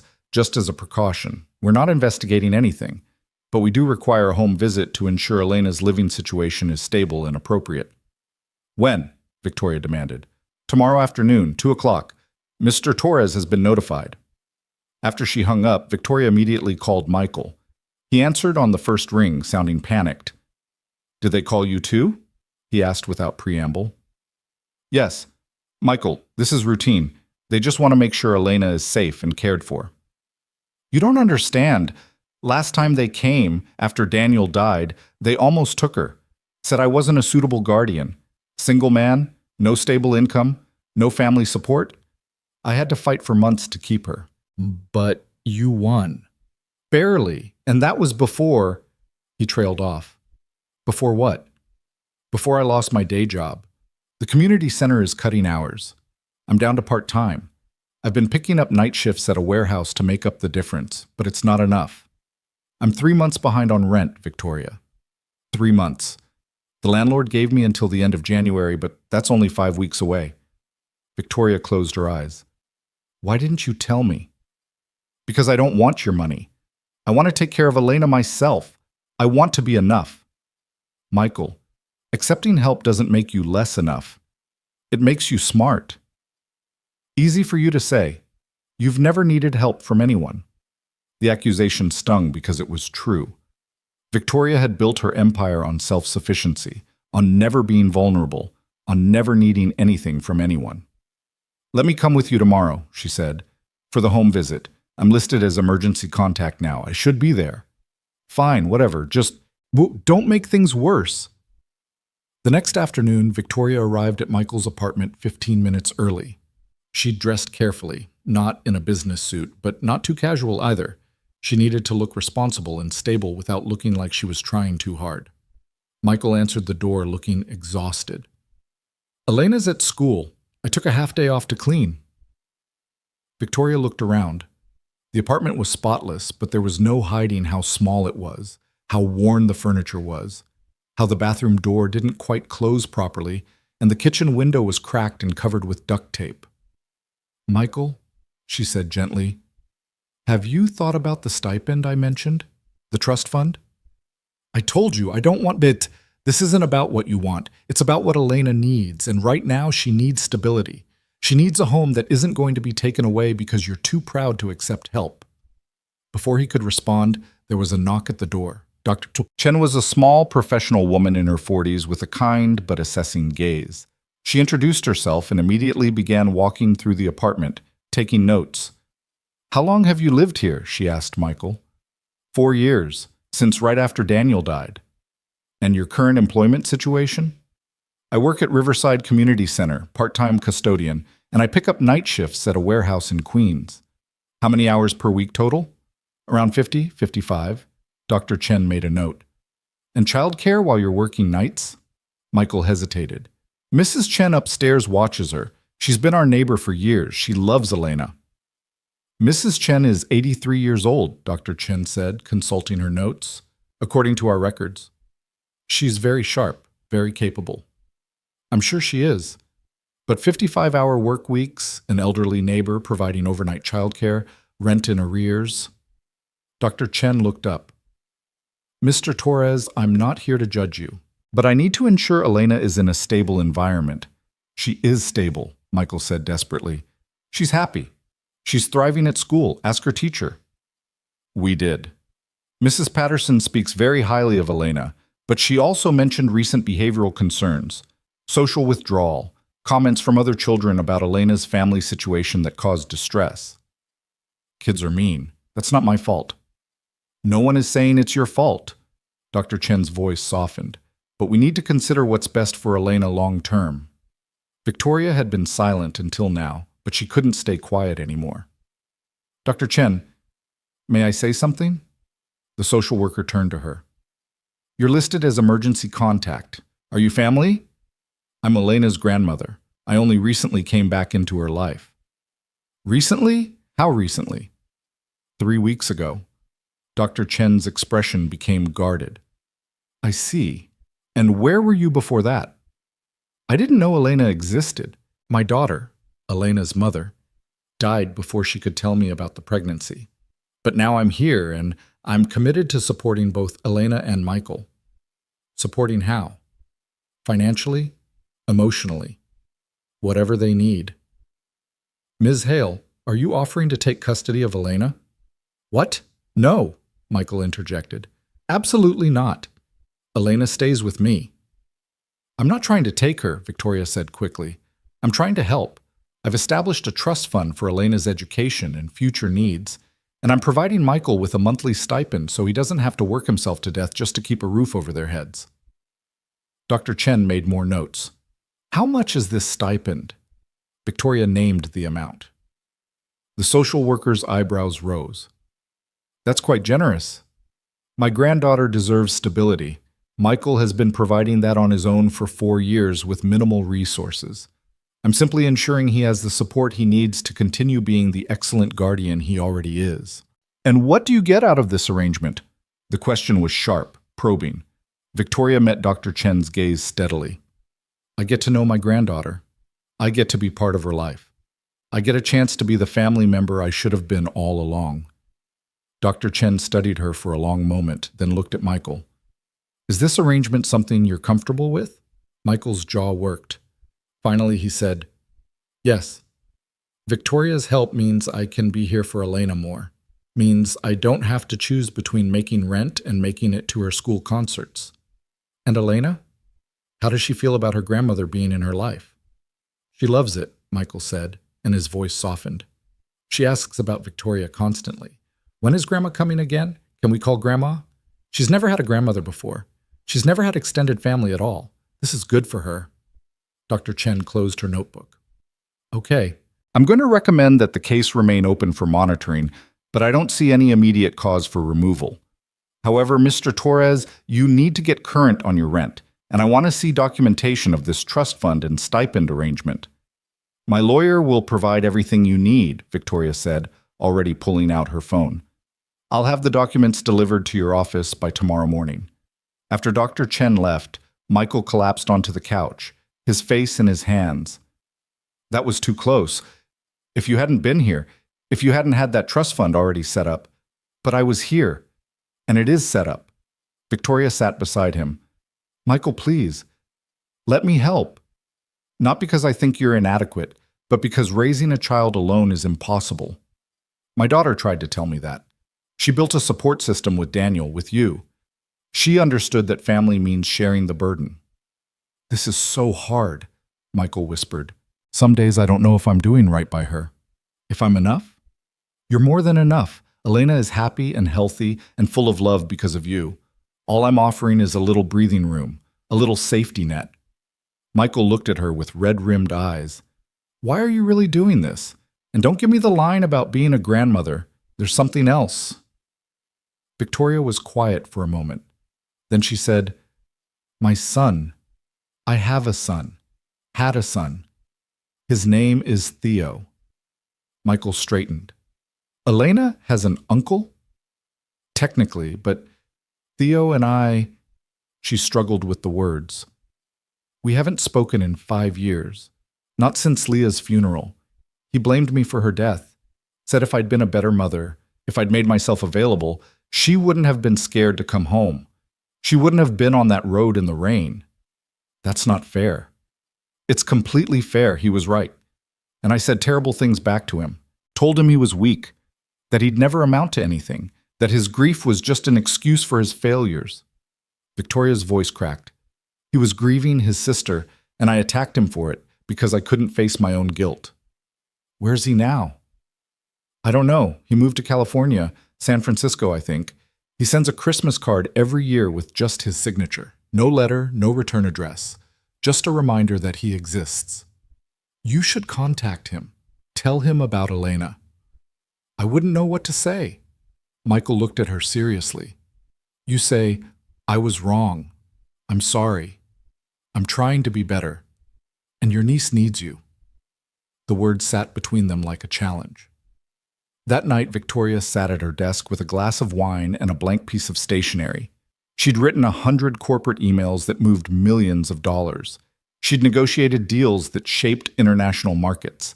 But writing to her son felt impossible. Finally, She simply wrote the truth. Theo, I don't expect forgiveness. I don't deserve it. But I need you to know something. Your sister had a daughter, Elena. She's 7 years old and has Leah's eyes and your sense of humor, even though she's never met you. She's being raised by a good man named Michael, and I'm trying so hard to be the grandmother Leah wanted me to be. I know I failed as a mother to both of you, but maybe I can do better as a grandmother. Maybe I can be the person you both deserved. Elena should know her uncle. She should know she has more family than just me and Michael. If you're willing, if you can find it in your heart to give me one more chance, please come home. Not for me. For her. Love, Mom. She addressed it to the California P.O. box from the Christmas cards and mailed it before she could change her mind. A week later, she got a response. Just 3 words on a postcard showing the Golden Gate Bridge. I'll think about it. It wasn't much, but it was more than she'd had in 5 years. Meanwhile, life with Elena settled into a rhythm. Every Saturday, they spent the day together. Sometimes all 3 of them, sometimes just Victoria and Elena, while Michael worked or caught up on sleep. They went to museums and parks, to movies and bookstores. Slowly, Victoria's sterile penthouse accumulated signs of life. Elena's drawings on the refrigerator, a photo of the 3 of them at the zoo, a child's toothbrush in the guest bathroom for the nights Elena slept over. Michael stopped fighting the stipend after the trust fund paperwork came through, and he realized Victoria had structured everything to ensure he maintained guardianship. The money went to a separate account he could access for rent, groceries, Elena's needs, but never so much that it made him dependent. It was support, not control. For the first time in years, Michael didn't wake up panicked about bills. He cut back to one job, which meant he could actually be awake during Elena's waking hours. He could help with homework. He could make dinner instead of relying on sandwiches and takeout. He could read bedtime stories without falling asleep mid-sentence. And Elena bloomed. She became more confident at school, more willing to talk about her family situation. When kids asked about her parents, she said simply, "My mama and papa are in heaven, but I have Tio Michael and Grandma Victoria, and they love me very much." Mrs. Patterson reported that Elena was back to her cheerful self, leading games at recess and volunteering to read aloud in class. But there were still hard moments. The school's Thanksgiving project asked kids to draw their family tree. Elena drew it with Leah and Daniel at the top, then lines down to herself, with Michael and Victoria beside her. She colored it carefully, adding flowers and stars. When Victoria saw it, tears sprang to her eyes. "This is beautiful, sweetheart. Do you think it's okay that I put you and Tio Michael next to me instead of Mama and Papa? I think it's perfect. It shows your family exactly as it is. The people in heaven who love you and the people on earth who love you." Miss Rodriguez, she's my art teacher. She said some kids have complicated families. She said complicated doesn't mean bad. It just means interesting. Miss Rodriguez is very smart. As Christmas approached, Victoria did something she hadn't done in years. She put up a tree. Not a decorator's tree with a carefully chosen theme and professionally placed ornaments. A real tree that she and Elena picked out at a lot in Brooklyn that they dragged up to the penthouse themselves, that they decorated with a chaotic mix of ornaments while drinking hot chocolate and listening to carols. Michael helped string the lights, and they ordered pizza and ate it straight from the box while sitting on the floor surrounded by tinsel. "This is the best Christmas tree I've ever seen," Elena declared, hanging a handmade ornament she'd crafted at school. "Even better than the one at Rockefeller Center," Victoria teased. "Way better, because we made it together." On Christmas Eve, Victoria hosted dinner at her penthouse. She'd hired a caterer, but kept it simple. Comfort food, not fancy cuisine. Michael brought Mrs. Chen, their neighbor, who regaled them with stories of Michael and Elena's early days in the building. "This one," she said, pointing at Michael, "he didn't know the first thing about raising a little girl. Came knocking on my door at 2 a.m. because Elena had a fever, and he was convinced she was dying." "She was really hot," Michael protested. "She had a cold, mijo, a normal childhood cold." They laughed together, and Victoria felt something she hadn't felt in over a decade. Peace, connection, home. Later, after Mrs. Chen had been driven home and Elena was asleep in the guest room, Michael and Victoria sat on the balcony looking out at the city lights. "Thank you," Michael said quietly, "for all of this, for not trying to take her, for helping instead of controlling. Thank you for letting me in. I know it wasn't easy." "It's getting easier." He paused. "Elena asked me yesterday if you were going to live with us." Victoria laughed. "What did you tell her?" "That you have your own place, but—" He looked uncomfortable. "She said she wished we could all live together, like a real family." "We are a real family, Michael. We're just spread across a few zip codes." "Yeah," he smiled. "Yeah, I guess we are." They sat in comfortable silence, watching the city breathe below them, and Victoria thought about how much had changed in just 3 months. She'd gone from a woman who measured her life in quarterly reports to someone who measured it in a child's laughter, in bedtime stories, in handmade Christmas ornaments. She'd traded some of her success for connection, some of her control for vulnerability, some of her power for love. And for the first time in her carefully constructed life, she felt wealthy in the ways that actually mattered. The call came on a Tuesday morning in late January, while Victoria was reviewing contracts in her office. Margaret buzzed through with unusual hesitation in her voice.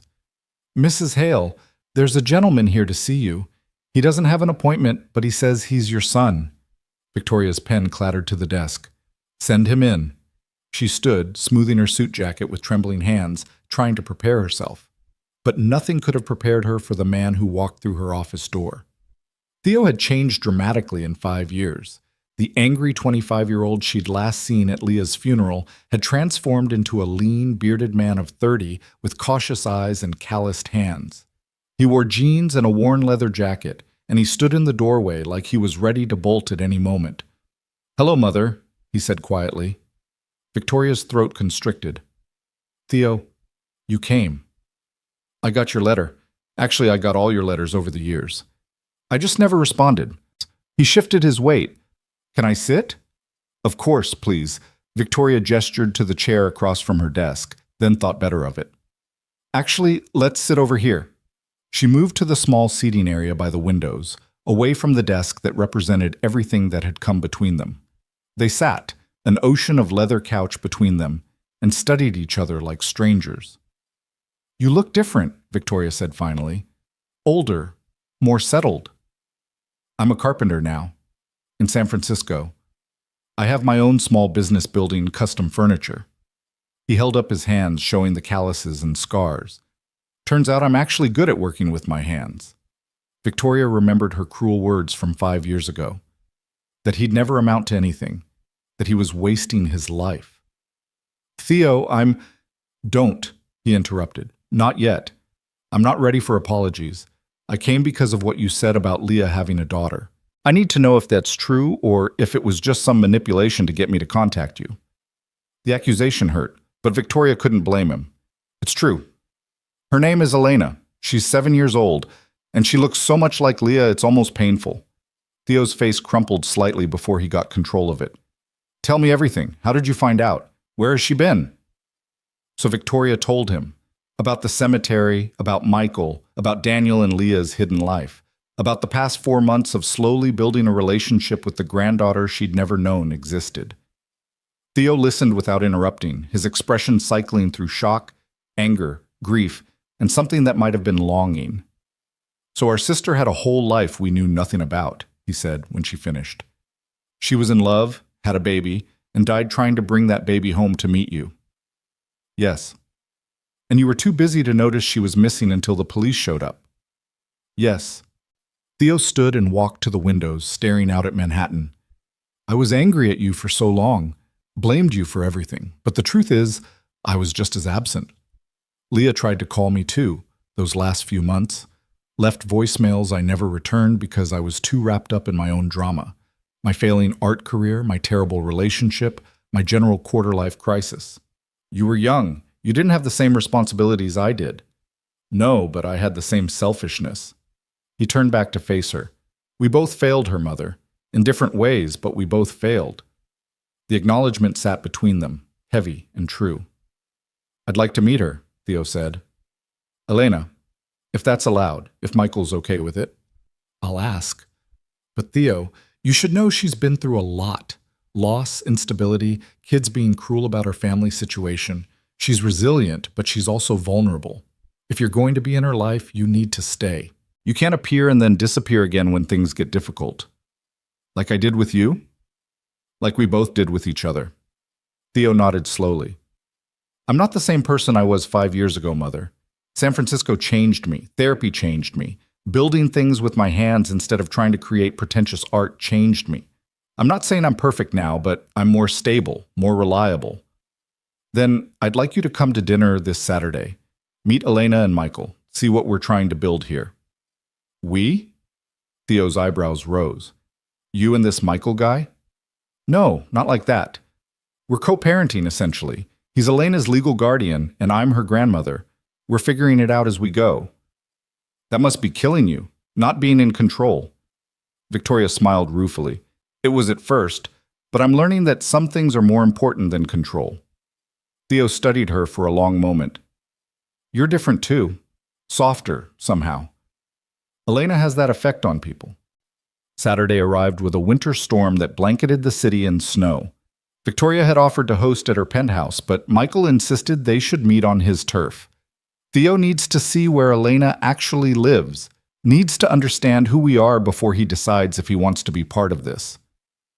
So Victoria found herself back in the cramped Brooklyn apartment, this time with Theo in tow. Her son had been quiet during the car ride, staring out at the snow-covered streets with an unreadable expression. Michael opened the door with Elena beside him. The little girl wore a purple dress and had clearly spent time on her hair, which was pulled back in an elaborate braid courtesy of Mrs. Chen. Grandma Victoria! Elena hugged her immediately, then looked at Theo with wide, curious eyes. Is this him? Is this my uncle? Yes, sweetheart. This is Theo, my son, your mother's brother. Elena stepped forward and extended her hand formally. It's very nice to meet you, Uncle Theo. Tio Michael taught me how to shake hands properly. You're supposed to look at the person's eyes and squeeze firm, but not too firm. Theo knelt down and shook her hand, his face doing something complicated. It's nice to meet you too, Elena. You look just like your mom. She was my best friend when we were kids. Really? What was she like? She was brave and funny and creative, and she always stood up for me when bigger kids tried to pick on me. I wish I could have met her, Elena said wistfully. Tio Michael and Grandma Victoria tell me stories, but it's not the same. No, it's not the same. Theo's voice was rough. But maybe I can tell you some stories she wouldn't have told you herself, like the time she convinced me to help her climb onto the garage roof to watch a meteor shower, and we got stuck up there for 3 hours.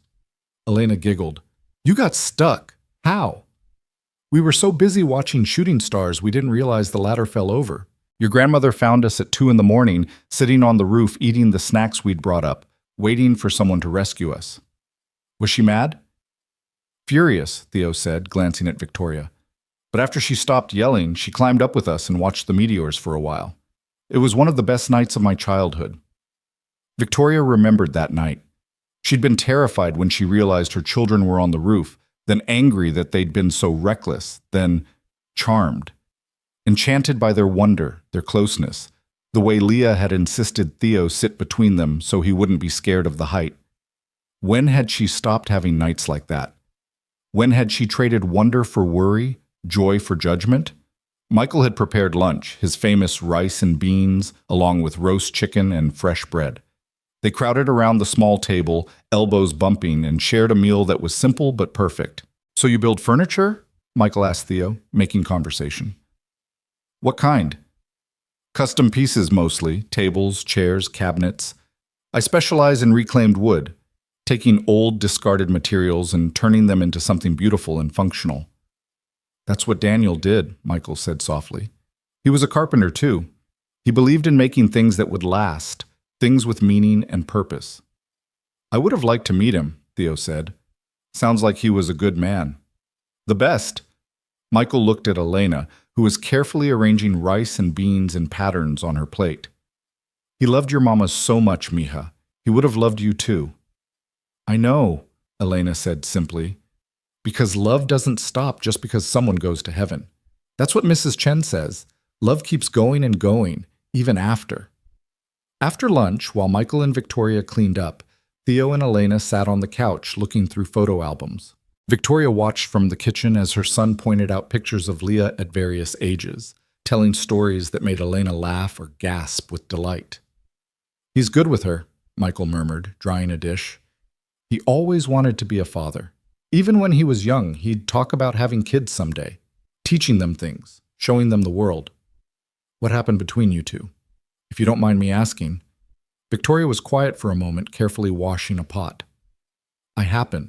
I pushed him to be something he wasn't, pushed him into business school when he wanted to study art, told him his dreams were impractical. When he finally stood up to me, I said things, terrible things, things a mother should never say to her child.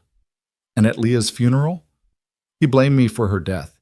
And instead of accepting that, instead of acknowledging my role in pushing Leah away, I attacked him. Told him he was weak and pathetic for grieving so openly. Told him he was using Leah's death as an excuse for his own failures. Victoria's hand stilled in the soapy water. I couldn't face my own guilt, so I made him the villain of my story. "That's heavy," Michael said quietly. "Yes, it is." She resumed washing, needing something to do with her hands. But today, watching him with Elena, seeing the man he's become despite me rather than because of me, I have hope. Maybe it's not too late to rebuild what I destroyed. From the living room, Elena's laughter rang out as Theo showed her a photo of teenage Leah with a terrible haircut she'd given herself. "She cut her own hair?" Elena asked incredulously. "With kitchen scissors. It was supposed to be edgy and cool. It ended up being uneven and weird." "What did Grandma Victoria say?" "She said Leah looked like she'd been attacked by a lawnmower. Then she took her to an expensive salon to fix it, but Leah refused to let them cut it too short. She said she wanted to keep her mistake visible so she'd remember not to do it again." "That sounds like something I would do," Elena said thoughtfully. "Yeah?" Theo grinned. "Well, don't try it. Trust me. Kitchen scissors and hair don't mix." Later, after Elena had convinced Theo to play cards with her, a complicated game of her own invention with rules that changed every 5 minutes, Michael pulled Victoria aside. "Your son is good people," he said. "Angry and hurt, maybe, but good underneath." "You can tell that after just a few hours?" "I'm a good judge of character. Had to be, raising Elena alone. You learn to spot the people who genuinely care versus the people just going through motions." He glanced at Theo, who was letting Elena win dramatically. "He cares. About you. About Leah's memory. About Elena. He's just scared of getting hurt again. Aren't we all?" As the afternoon wore on, the conversation grew deeper. They talked about Leah, sharing memories from different angles. Victoria told stories from Leah's childhood, her first day of school, her science fair project on solar energy, the time she rescued a bird with a broken wing and nursed it back to health. Theo shared stories from their teenage years, how Leah had helped him deal with bullies, how she'd stayed up all night helping him study for tests, how she'd been the first person he came out to when he was questioning his sexuality. "Wait," Elena interrupted. "You're gay, Uncle Theo?" "Bisexual, actually. Is that okay?" Elena shrugged. "Why wouldn't it be? Love is love. That's what my teacher says. She has 2 moms and they're both super nice." Theo looked at Victoria, something vulnerable in his expression. "Mother?" "What Elena said. Love is love." Victoria's voice was firm. "I'm sorry I wasn't more accepting when you were younger. I'm sorry I made you feel like you had to hide parts of yourself." "I didn't think I'd ever hear you say that," Theo said quietly. "I'm saying a lot of things I never thought I would. Elena has a way of making the impossible feel possible." As evening approached and the snow continued to fall, coating the city in white, Elena grew quiet and contemplative. Finally, she asked the question Victoria sensed had been building all day. "Uncle Theo, are you going to stay? Or are you going to go back to California and forget about us?" Theo looked startled, then sad. "I'm not going to forget about you, Elena. Never." "But you're leaving, right? That's what people do. They leave." The pain in her voice was heartbreaking. This child who'd lost both parents, who'd seen people come and go, who'd learned too young that love didn't always mean staying. Theo glanced at Michael, then at Victoria, then back to Elena. "I'm going back to California. My business is there. My life is there. But that doesn't mean I'm leaving you. It just means I'll visit. And you can visit me, and we'll video chat and text and stay connected. Promise? I promise. And Elena, I know promises might feel empty to you. You've had people leave before. But I'm going to prove to you that I mean it. Every week I'm going to call. Every month I'm going to send you something. Maybe a drawing, maybe a small wooden toy I made, maybe just a postcard. And every few months I'm going to come visit. Or you can come see San Francisco. Really? I could visit California? If Theo Michael says it's okay, absolutely. Elena looked at Michael hopefully. He smiled. We'll figure it out, mija. The little girl threw herself at Theo, hugging him fiercely. I'm so glad you're my uncle. I always wanted more family. Over her head, Theo's eyes met Victoria's, and she saw tears there. Her son, her damaged, estranged, wonderful son, was healing. They were all healing, knitting together into something that resembled a family. Before Theo left, Victoria caught him alone in the hallway while Michael was putting Elena to bed. Thank you for coming, she said. I know it wasn't easy. It was easier than I expected. Theo leaned against the wall, looking exhausted but lighter somehow. She's amazing, Mom. Leah would be so proud. Mom. He'd called her Mom. Not Mother, which he used like a weapon, but Mom. Theo, I want you to know I'm selling the company. His eyes widened. What? Hail Global. You're joking. I'm not. I've already started the process. I'm keeping a seat on the board and maintaining some investments, but I'm stepping down as CEO, effective March 1st. Why? That company is your life. No, Victoria said firmly. It was my life. Past tense. Now I have something more important. I have Elena. And if you'll let me, I'd like to have you back too. Theo was silent for a long moment, processing. What will you do? You've been working since you were 25. I can't imagine you just... Stopping! I'm not stopping. I'm redirecting. I want to start a foundation in Leah's name, supporting single parents and guardians like Michael, helping them with housing, childcare, legal assistance, making sure no one has to choose between working enough to survive and being present for their children. That's actually really good, Mom. I figure it's something useful I can do with my resources, something that would make Leah proud. Something that might balance out some of the damage I've done. You're not irredeemable, you know, Theo said. You made mistakes, bad ones, but you're trying to fix them. That counts for something. Is it enough to earn your forgiveness? Theo considered this.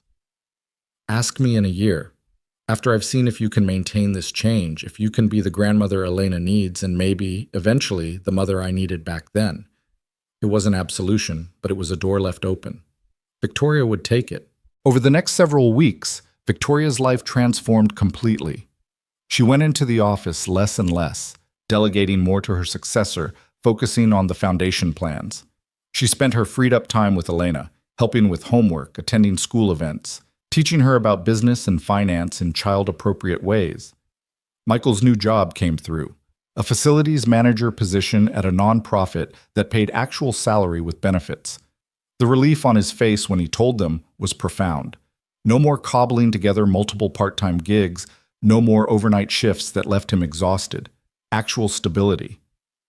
With the financial pressure eased and Victoria's involvement normalized, their unusual family found its rhythm. Elena thrived, becoming more confident and outgoing. Her grades improved. She joined the school art club and discovered a talent for painting that reminded everyone of Leah. Theo called every Sunday evening, talking to Elena about her week, telling her about his furniture projects, making her laugh with stories about his two cats who apparently hated each other. He sent packages, small wooden animals he carved, books he thought she'd like, postcards from around San Francisco. And slowly, carefully, Theo and Victoria began rebuilding their own relationship. Their conversations were brief at first, stilted and formal. But gradually they found common ground. They talked about Leah, sharing memories and grief. They talked about Elena, coordinating visits and discussing her needs. Eventually, they started talking about other things. Theo's business, Victoria's foundation, books they were reading, small, ordinary things that stitched them back together, one conversation at a time. In March, Victoria was officially no longer CEO of Hale Global. The Wall Street Journal ran a feature about her shocking decision to step down at the height of her power. She didn't give them the real reason, that she'd realized too late what actually mattered, instead citing a desire to focus on philanthropic work. The Leah Hale Foundation launched in April, with Michael as a consultant helping design programs that actually address the needs of struggling guardians. They provided emergency grants for rent and utilities, subsidized childcare, legal assistance for custody issues, and mental health support for both children and caregivers. The first family they helped was a single father in Queens whose wife had died of cancer, leaving him with 3 kids under 10 and medical debt that would take decades to pay off. The foundation cleared his debt, set up a trust for his children's education, and connected him with a support group of other single fathers. When Victoria met him to explain the assistance, the man had cried, "Why are you doing this? You don't even know us." "Because someone should have done it for my son-in-law," Victoria said simply. "And I'm making sure every guardian who comes after gets the support Daniel never had." Elena attended the foundation launch event, dressed in a new blue dress Victoria had bought her, but that Elena had customized with fabric paint and iron-on patches. She stood beside Victoria as they cut the ribbon, solemn and proud. "Is this because of my papa?" she asked afterward. "Yes, sweetheart, and your mama, and everyone who struggled alone when they shouldn't have had to." "I think they'd be proud of you, Grandma Victoria." Victoria knelt down to Elena's level. "I hope so. I'm trying very hard to be someone worth being proud of." "You already are," Elena said matter-of-factly. "Theo Michaels says you're proof that people can change if they really want to." In May, on Elena's 8th birthday, they gathered for a celebration that would have been unimaginable a year ago. Michael's apartment was too small, so they used Victoria's penthouse. Mrs. Chen came, along with several of Elena's school friends and their parents. Theo flew in from San Francisco, bringing a hand-carved jewelry box inlaid with different woods that formed a pattern of stars. But the biggest surprise came when the doorbell rang and Victoria opened it to find a woman in her mid-50s with silver-streaked hair and Leah's smile. "Caroline," Victoria breathed. Her ex-husband, Elena's other grandmother, stood in the doorway looking nervous and hopeful. "I know I should have called first, but I've been following the foundation news and I saw the photos of Elena and I had to meet her. If that's allowed. If I'm allowed." Victoria and Caroline had divorced when Theo was 15 and Leah was 12. Their marriage a casualty of Victoria's workaholism and Caroline's affair with a colleague. The split had been bitter and acrimonious. Caroline had moved to Boston, maintaining relationship with the children, but cutting all ties with Victoria. They hadn't spoken in over a decade. "Does Caroline know?" Victoria asked quietly. "About Elena?" "Theo called me last month, told me everything. I've been trying to work up the courage to reach out." Caroline twisted her hands together. "I know I have no right to be here. I wasn't a great parent either. I chose my new relationship over my kids and let you be the villain while I played the victim. But I'd like to meet my granddaughter, if you'll allow it." Victoria looked back at the party, at Elena laughing with her friends, at Michael serving cake, at Theo chatting with Mrs. Chen. She thought about second chances, about how she'd been given one and how transformative it had been. "Come in," she said, stepping aside. "But Caroline, Elena has been through enough. If you're going to do this, you stay. You don't get to meet her once and disappear. You commit or you leave now." "I commit," Caroline said immediately. "I'm retired now. I have time. I have space in my life. I want to be part of hers." They approached Elena together, and Victoria made the introduction. "Elena, sweetheart, there's someone here who'd like to meet you. This is Caroline. She's Theo's and your mama's other parent." Elena looked up from her cake, her eyes going wide. "I have another grandma?" "You do, if you'd like." Elena studied Caroline seriously. "Do you like chocolate cake?" Caroline laughed, surprised. "I love chocolate cake." "Good. You can have some of mine, but not the corner piece. That's Theo Michaels because he made it, and corner pieces are the best." Just like that, Elena accepted another person into her ever-expanding circle, because that's what children did. They adapted. They forgave. They made room for love in all its complicated forms. As the party continued, Victoria found herself standing on her balcony with Michael, watching through the glass as their unusual family celebrated. "A year ago, I was alone," Victoria said quietly. Completely, utterly alone. I had money and power and nothing else. And now? Now I have Elena. I have you. I have Theo again. Even Caroline, apparently." She shook her head in wonder. "How did this happen?" "You let it happen," Michael said. "You could have walked away that day at the cemetery, could have dismissed us as a problem or a complication. But you didn't. You stayed. You showed up. You chose us." "Best decision I ever made." Michael smiled. "You know, Elena asked me something the other day. She asked if you were her fairy godmother instead of her grandma." "What? Why?" "Because you appeared out of nowhere and made everything better, like magic." He laughed at Victoria's expression. "I explained that you're not magic. You're just a person trying her best. But she said that's what makes it more special, that you chose to help even though you didn't have to." Victoria felt tears prick her eyes. She's wise beyond her years. She's had to be. But thanks to you, maybe she can just be a kid for a while. Let the adults carry the weight. They stood together in comfortable silence, watching Elena blow out her birthday candles while everyone sang. She closed her eyes, made her wish, and blew with all her might. The candles flickered and died, and everyone cheered. "What do you think she wished for?" Victoria asked. "Probably a puppy," Michael said. "She's been campaigning hard for one." "Well, I happen to know a very good breeder who has golden retriever puppies available next month." Michael groaned. "Victoria, no. Our apartment is too small for a dog."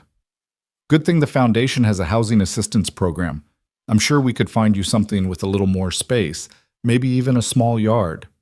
"You're incorrigible." "I'm a grandmother. It's my job to spoil her." As night fell and the party wound down, Elena fell asleep on the couch between Caroline and Theo, exhausted from excitement and sugar. Victoria covered her with a blanket and stood looking at this child who had changed everything. Michael came to stand beside her. "Thank you," he said softly, "for all of this, for being the family I couldn't give her on my own. Thank you for letting me be part of her life, for giving me a second chance I didn't deserve." "Everyone deserves a second chance," Michael said. "Even workaholic billionaires with control issues." Victoria laughed quietly, careful not to wake Elena. "I'll have you know I'm a reformed workaholic billionaire with control issues." "Still working on the reform part?" "Every single day." They stood together, watching Elena sleep, and Victoria thought about how strange and wonderful life could be, how you could lose everything and still find your way back to something real, how the worst moment of your life could, impossibly, lead to something precious. Leo was gone. Daniel was gone. But their love had created Elena, and Elena was creating something new.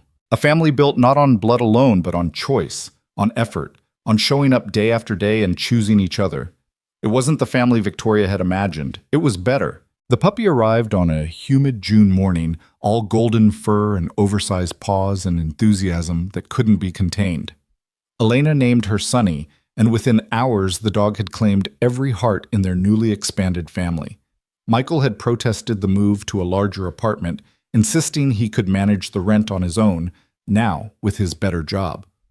But Victoria had worn him down with logic he couldn't argue against. The foundation owned several properties that had been donated, including a renovated brownstone in Park Slope with a small garden. One of the units was sitting empty. Why shouldn't Elena have a real home with space to grow? "You're impossible," Michael had said when she showed him the place. 3 bedrooms, hardwood floors, a kitchen with actual counter space, and a fenced yard perfect for a dog. "I'm practical," Victoria had countered. "And before you argue, the rent is market rate. You're not getting charity. You're getting a fair deal on a property that would otherwise sit empty." He'd known she was manipulating the numbers to make him feel better, but he'd also seen Elena's face when she saw the yard. That had been the end of the argument. Now, watching Elena roll in the grass with Sunny while the dog licked her face and made her shriek with laughter, Victoria felt a contentment so profound it almost hurt. "She's going to spoil that dog rotten," Caroline observed from her seat on the porch. She'd been visiting monthly since the birthday party, slowly building a relationship with Elena that was still tentative but growing stronger. She's earned the right to spoil something, Victoria replied. She'd grown comfortable with Caroline's presence, their shared history as ex-spouses fading into something more important, their shared love for this child, and their mutual desire to do better than they'd done before. Have you told her yet? Caroline asked quietly. About the anniversary? Victoria's smile faded. Not yet. I wanted to wait until closer. October 14th was approaching, the 11th anniversary of Leah's death. For 10 years, Victoria had marked the day alone with her grief and guilt. But this year would be different. This year, they would go together as a family. That evening, after Sunny had been fed and walked and was sleeping in her new dog bed, Victoria sat down with Elena in the little girl's new bedroom. The walls were painted a soft purple, and Elena's drawings covered every available surface. A photo of Leah and Daniel had pride of place on the nightstand. Elena, I need to talk to you about something important, Victoria began. The girl looked up from the book she was reading, immediately attentive. Is something wrong? No, sweetheart. But you know how we always remember people who've gone to heaven? How Tio Michael takes you to visit your mama and papa's graves? Every month. We bring flowers and tell them about what's happening. Well, October 14th is a special day. It's the day your mama went to heaven, and I was wondering if you'd like all of us to go together this year. Me, Tio Michael, Uncle Theo, even Grandma Caroline if she can come. We could remember your mama together. Elena was quiet for a moment, processing. Will it make you sad? Yes, but it's okay to be sad sometimes. Sadness is how we honor the people we love. Tio Michael says the same thing. Elena closed her book, marking her place carefully. I'd like that. For all of us to go together. Mama would like it too, I think. She'd be happy we're all family now. I think you're right. Grandma Victoria? Can I ask you something? Of course. Do you think Mama knew before she died? Do you think she knew we'd find each other? Victoria's throat tightened. I don't know, sweetheart, but I think she hoped. I think that's why she wrote me that letter. She believed that somehow, someday, we'd figure it out. I'm glad we figured it out, Elena said simply. I'm glad you found me at the cemetery that day. Me too, baby. Me too. The weeks leading up to the anniversary were bittersweet. Theo flew in early, taking time off from his business. Caroline drove down from Boston. They gathered at Victoria's penthouse the night before, a strange collection of broken and mending people united by their love for Leah and Elena. Michael cooked dinner, a feast of Puerto Rican dishes that filled the apartment with warmth and the smell of home. They ate family style, passing dishes and sharing stories, and for the first time in years, Victoria's dining table felt alive. Tell us about when Mama was little, Elena requested, looking at Victoria and Caroline. What was she like? Victoria and Caroline exchanged glances, then smiled. She was stubborn, Victoria began.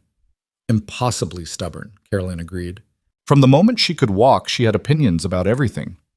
There was this one time, Victoria continued, when she was about 5. We took her to a department store to buy shoes.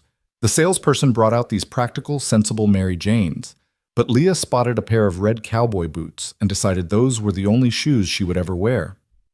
She threw a fit? Elena asked, delighted. She sat down in the middle of the store and refused to move, Caroline said, laughing at the memory. Just sat there with her arms crossed, saying, red boots or no boots. What did you do? Victoria smiled. I tried reasoning, bargaining, threatening. Nothing worked. Finally, Caroline just bought the red boots. And she wore them everywhere, Caroline added. To school, to the playground, to fancy dinners. She wore them until they literally fell apart. I have those boots, Theo said quietly. I kept them after she died. They're in a box in my apartment. Elena's eyes went wide. Really? Can I see them sometime? Next time you visit San Francisco, absolutely. The stories continued late into the night. Leah learning to ride a bike and refusing training wheels because they were for babies. Leah starting a neighborhood newspaper when she was 8 and charging a quarter for copies she hand-wrote and illustrated. Leah staying up all night to help Theo build a model solar system for his science project, her fingers covered in paint and glue. She was always taking care of people, Michael said softly. When I met her through Daniel, the first thing she did was ask about my family, my dreams, whether I was happy. She had this way of making you feel like you mattered. Daniel used to say she saw the best in everyone, Michael continued, even people who didn't see it in themselves. She believed people could change, could grow, could be better than they thought they were. Victoria felt the weight of those words. Leah had believed in second chances. She'd believed in redemption. And through Elena, she'd given Victoria both. The next morning dawned gray and cool, autumn settling over the city with gentle insistence. They drove to Greenwood Cemetery in 2 cars, Michael, Elena, and Victoria in one, Theo and Caroline in the other. Sunny came too, her leash held firmly by Elena, who'd insisted the dog was part of the family now and should be included. As they walked the familiar path to Section 7, Row 12, Plot 3, Victoria remembered that first morning a year ago. How shocked she'd been. How her world had tilted and reformed in the space of a heartbeat. The gravesite looked different now. Someone, Michael probably, had planted flowers around the headstone. They bloomed in cheerful defiance of the coming winter, purple and yellow and white. Elena immediately began arranging the fresh flowers they'd brought, Sunny sitting beside her like a patient guardian. The adults stood in a semicircle, each lost in their own memories and grief. "I'll start," Theo said finally. He stepped forward and placed his hand on the headstone. "Hey, Leah. I'm sorry it took me so long to come back. I was angry for a while. At Mom, at the world, at you for leaving, but I'm not angry anymore. You were right about everything, about choosing happiness over expectations, about building a life that matters. I'm trying to do that now, and I'm taking care of your daughter. We all are. You'd be proud of her, Lee. She's exactly like you, brave and kind and impossibly stubborn." His voice broke, and Caroline stepped forward to put an arm around him. She spoke next. "Leah, my beautiful girl, I'm sorry I wasn't there more. Sorry I chose my own comfort over your needs. You deserved better. But I'm here now, and I'm going to make sure Elena knows how amazing her mother was. I'm going to tell her all the stories, show her all the photos, keep your memory alive." Michael went next, his voice steady despite the tears on his face. "Leah, Daniel's with you now. I hope you're together watching over Elena. She's growing up so well. She has your creativity, your compassion, your ability to make people feel loved. Thank you for trusting me with her. I won't let you down." Then it was Victoria's turn. She stepped forward, her legs shaky, and knelt beside the headstone. She traced Leah's name with her finger, feeling the cold granite beneath her touch. "My darling girl," she whispered, "I failed you in life. I was too busy, too focused on things that didn't matter. I missed so much. Your happiness, your love, your daughter. I can't change that. I can't take back the years I wasted or the words I didn't say. But I can promise you this. I'm taking care of Elena. Not just financially, but really taking care of her. I'm showing up. I'm being present. I'm learning to be the grandmother you wanted me to be. And through her, I'm learning to be the mother I should have been to you." She paused, overcome with emotion. Elena slipped a small hand into hers, squeezing tight. "I love you, Leah," Victoria continued. "I always did, even when I was terrible at showing it. And I'm so grateful you left me, Elena. She's given me a reason to be better, a reason to change, a reason to finally understand what you were trying to tell me all along, that love matters more than success, that family matters more than empires, that showing up matters more than any achievement." Elena tugged on her hand. "Can I say something?" "Of course, sweetheart."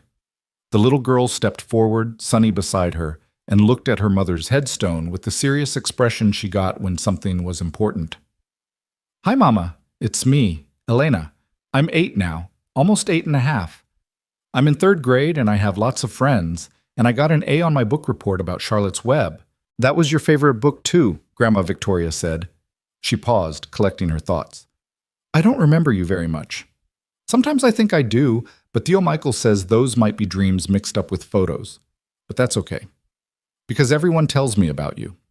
Uncle Theo says you were brave. Grandma Caroline says you were creative. Grandma Victoria says you were stubborn. And Theo Michael says you were the kindest person he ever knew." Sunny whined softly, and Elena petted her absently. "I think you'd like my dog. Her name is Sunny because she's bright like sunshine. And I think you'd like our new house with the garden. And I think you'd be happy that Grandma Victoria found me. that we're all together now. She pulled something from her pocket, a piece of paper folded small. I made this for you. It's a drawing of all of us. See, there's me and Tio Michael and Grandma Victoria and Uncle Theo and Grandma Caroline and Sonny. And up here in the sky, I drew you and Papa. Watching us? Taking care of us from heaven. She placed the drawing at the base of the headstone, weighing it down with a smooth stone. I miss you, Mama. I wish I could have known you, but I'm okay. We're all okay, and we love you very, very much. There wasn't a dry eye among the adults. They stood together, this cobbled-together family, united in their grief and love and determination to honor Leah's memory by taking care of what she'd left behind. Should we say something together? Elena asked, like a prayer or something. What do you want to say? Victoria asked. Elena thought for a moment. How about, thank you for the love you gave us. We promise to take care of each other. We promise to remember. We promise to make you proud. They repeated the words together, their voices mingling and rising into the autumn air. When they finished, a breeze picked up, rustling the leaves and carrying the scent of flowers. Elena smiled. That's Mama saying she heard us, she said with absolute certainty. She knows we're together now. She's happy. Maybe she was right. Maybe Leah and Daniel were somewhere, somehow, seeing what their love had created. Not just Elena, but this entire extended, complicated, beautiful family that had formed around her. They stayed at the cemetery for another hour, talking and remembering.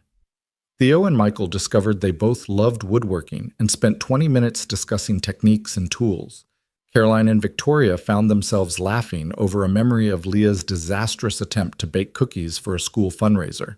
Elena played with Sonny, chasing butterflies and making flower chains. It was healing. It was holy. It was exactly what they all needed. As they prepared to leave, Victoria made an announcement. I have something to show you all, if you're willing to take a drive. Where are we going? Elena asked. You'll see. It's a surprise. They caravanned out of the city, heading north along the Hudson River. The drive took about an hour, winding through increasingly rural countryside painted in autumn colors.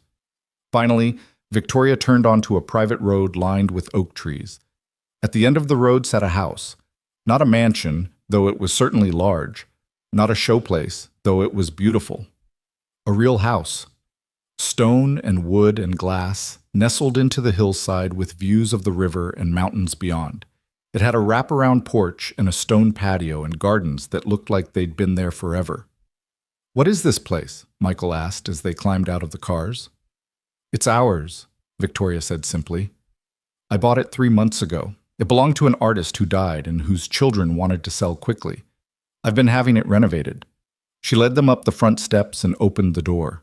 Inside, the house was warm and inviting. Hardwood floors, exposed beams, a massive fireplace in the living room. The kitchen was huge and modern, with a long table that could easily seat 12. Upstairs, there were 6 bedrooms, each with its own character and charm. But the most spectacular feature was the back of the house. Floor-to-ceiling windows opened onto a deck that overlooked a lake. The water was calm and reflective, mirroring the sky and trees. A dock extended into the water and a wooden swing hung from an enormous oak tree at the water's edge. This is beautiful, Caroline breathed. But Victoria, why did you buy this? Victoria looked at Elena, who was pressing her face against the windows, awestruck. Because Leah drew this house. Not this exact house, but close. Do you remember, Theo, that architectural drawing she did senior year? Her dream house, she called it. A place by the water where family could gather, where there was space to breathe and grow and just be. I remember, Theo said softly. She got an award for that design. I found the original sketch in her room, and when this place came on the market, I knew it was meant to be. Victoria walked over to Elena and knelt beside her. This is for all of us, sweetheart. A place where we can come together. Where Michael can have his own space, but doesn't have to do everything alone. Where Theo can visit and have a real home base on the East Coast. Where Caroline can come and not feel like she's intruding on anyone. Where you can run and play and swim and just be a kid. We can live here? Elena's voice was small with wonder. Michael will live here full time if he wants. I'll visit on weekends. Everyone else will come as often as they can. But yes, this will be home. Real home. For all of us. Michael shook his head in disbelief. Victoria, this is too much. We can't accept. Yes, you can, Victoria said firmly, because this isn't charity. This is family. This is me finally understanding what Leah tried to teach me, that the best thing you can build isn't a company or a fortune. It's a home, a place where people feel safe and loved and connected. She pulled out a set of keys and handed them to Elena. What do you say, sweetheart? Should we accept Grandma Victoria's gift? Elena looked at Michael, who was clearly struggling with emotion. Theo, can we stay here? Really stay? Michael knelt down and pulled her into a hug. Yeah, mija, we can stay. Elena squealed and threw her arms around Victoria. Thank you, Grandma Victoria. Thank you, thank you, thank you. They spent the rest of the day exploring the house. Elena claimed a bedroom with a window seat overlooking the lake. Theo discovered a workshop in the basement, perfectly equipped for woodworking. Caroline found a sunroom that would be perfect for the painting she'd recently taken up. Michael stood on the deck for a long time, just staring at the water, overwhelmed by the magnitude of change in his life. Victoria found him there as the sun began to set. Are you okay? She asked. I'm terrified, he admitted. This is so far beyond anything I imagined. A year ago, I was working 2 jobs and barely scraping by. Now I have a good job, a brownstone in Brooklyn, and a lake house that's nicer than anything I've ever dreamed of. What if I wake up and it's all gone? It's not going anywhere, Victoria said firmly. The house is in a trust for Elena's future. You're named as the trustee and have lifetime residence rights. Even if something happened to me tomorrow, this would still be here. This is permanent, Michael. Why are you doing all this? Because Leah asked me to. In her letter, she asked me to be part of her daughter's life, to help, to be family. I'm just late in fulfilling her request. You're doing more than helping. You're changing our entire lives. You changed mine, Victoria said quietly. You could have kept Elena hidden, could have refused to let me into your lives, could have been angry and bitter about the past. But you gave me a chance. You let me try. And in doing so, you gave me back my family. Gave me Theo, gave me Caroline, gave me purpose beyond profit. You gave me Elena.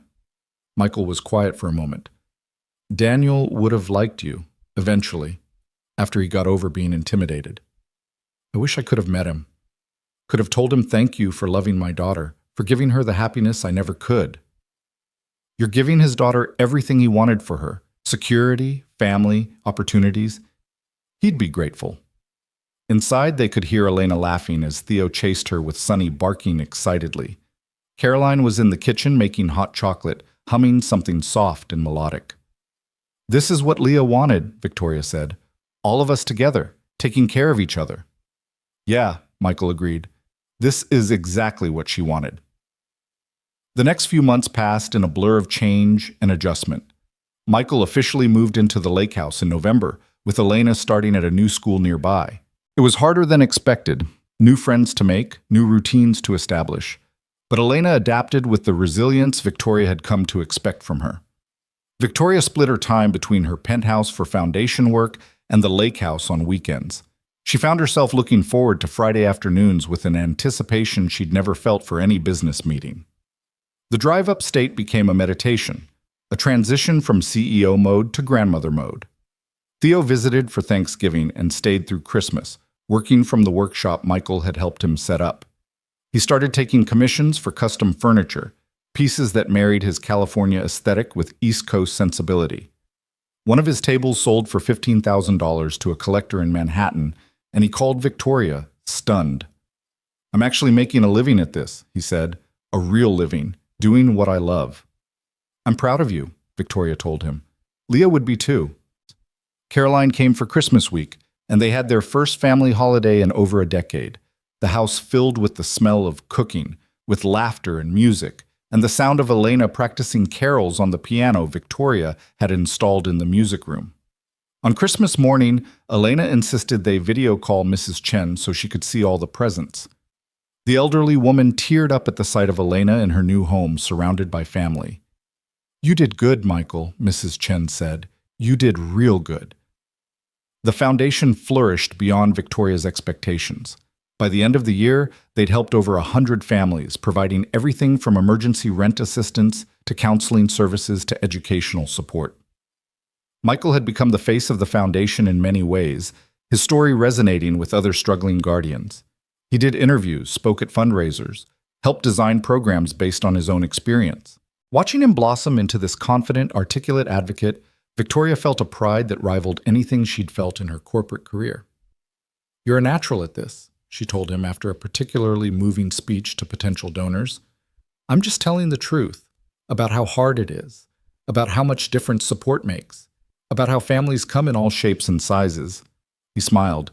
"You taught me that being vulnerable isn't weakness, that asking for help is brave.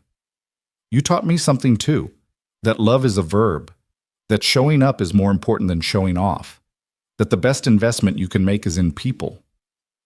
Winter melted into spring, and the lake house property came alive with color. Elena helped plant a garden, her small hands in the dirt alongside Michael's and Victoria's. They planted vegetables and flowers, creating beauty and sustenance in equal measure. Theo surprised them all by announcing he was moving back to New York permanently. "I can build furniture anywhere," he said, "but family is here, and I've missed too much already. I don't want to miss any more." He took one of the bedrooms in the lake house as his permanent residence, converting the workshop into his business headquarters.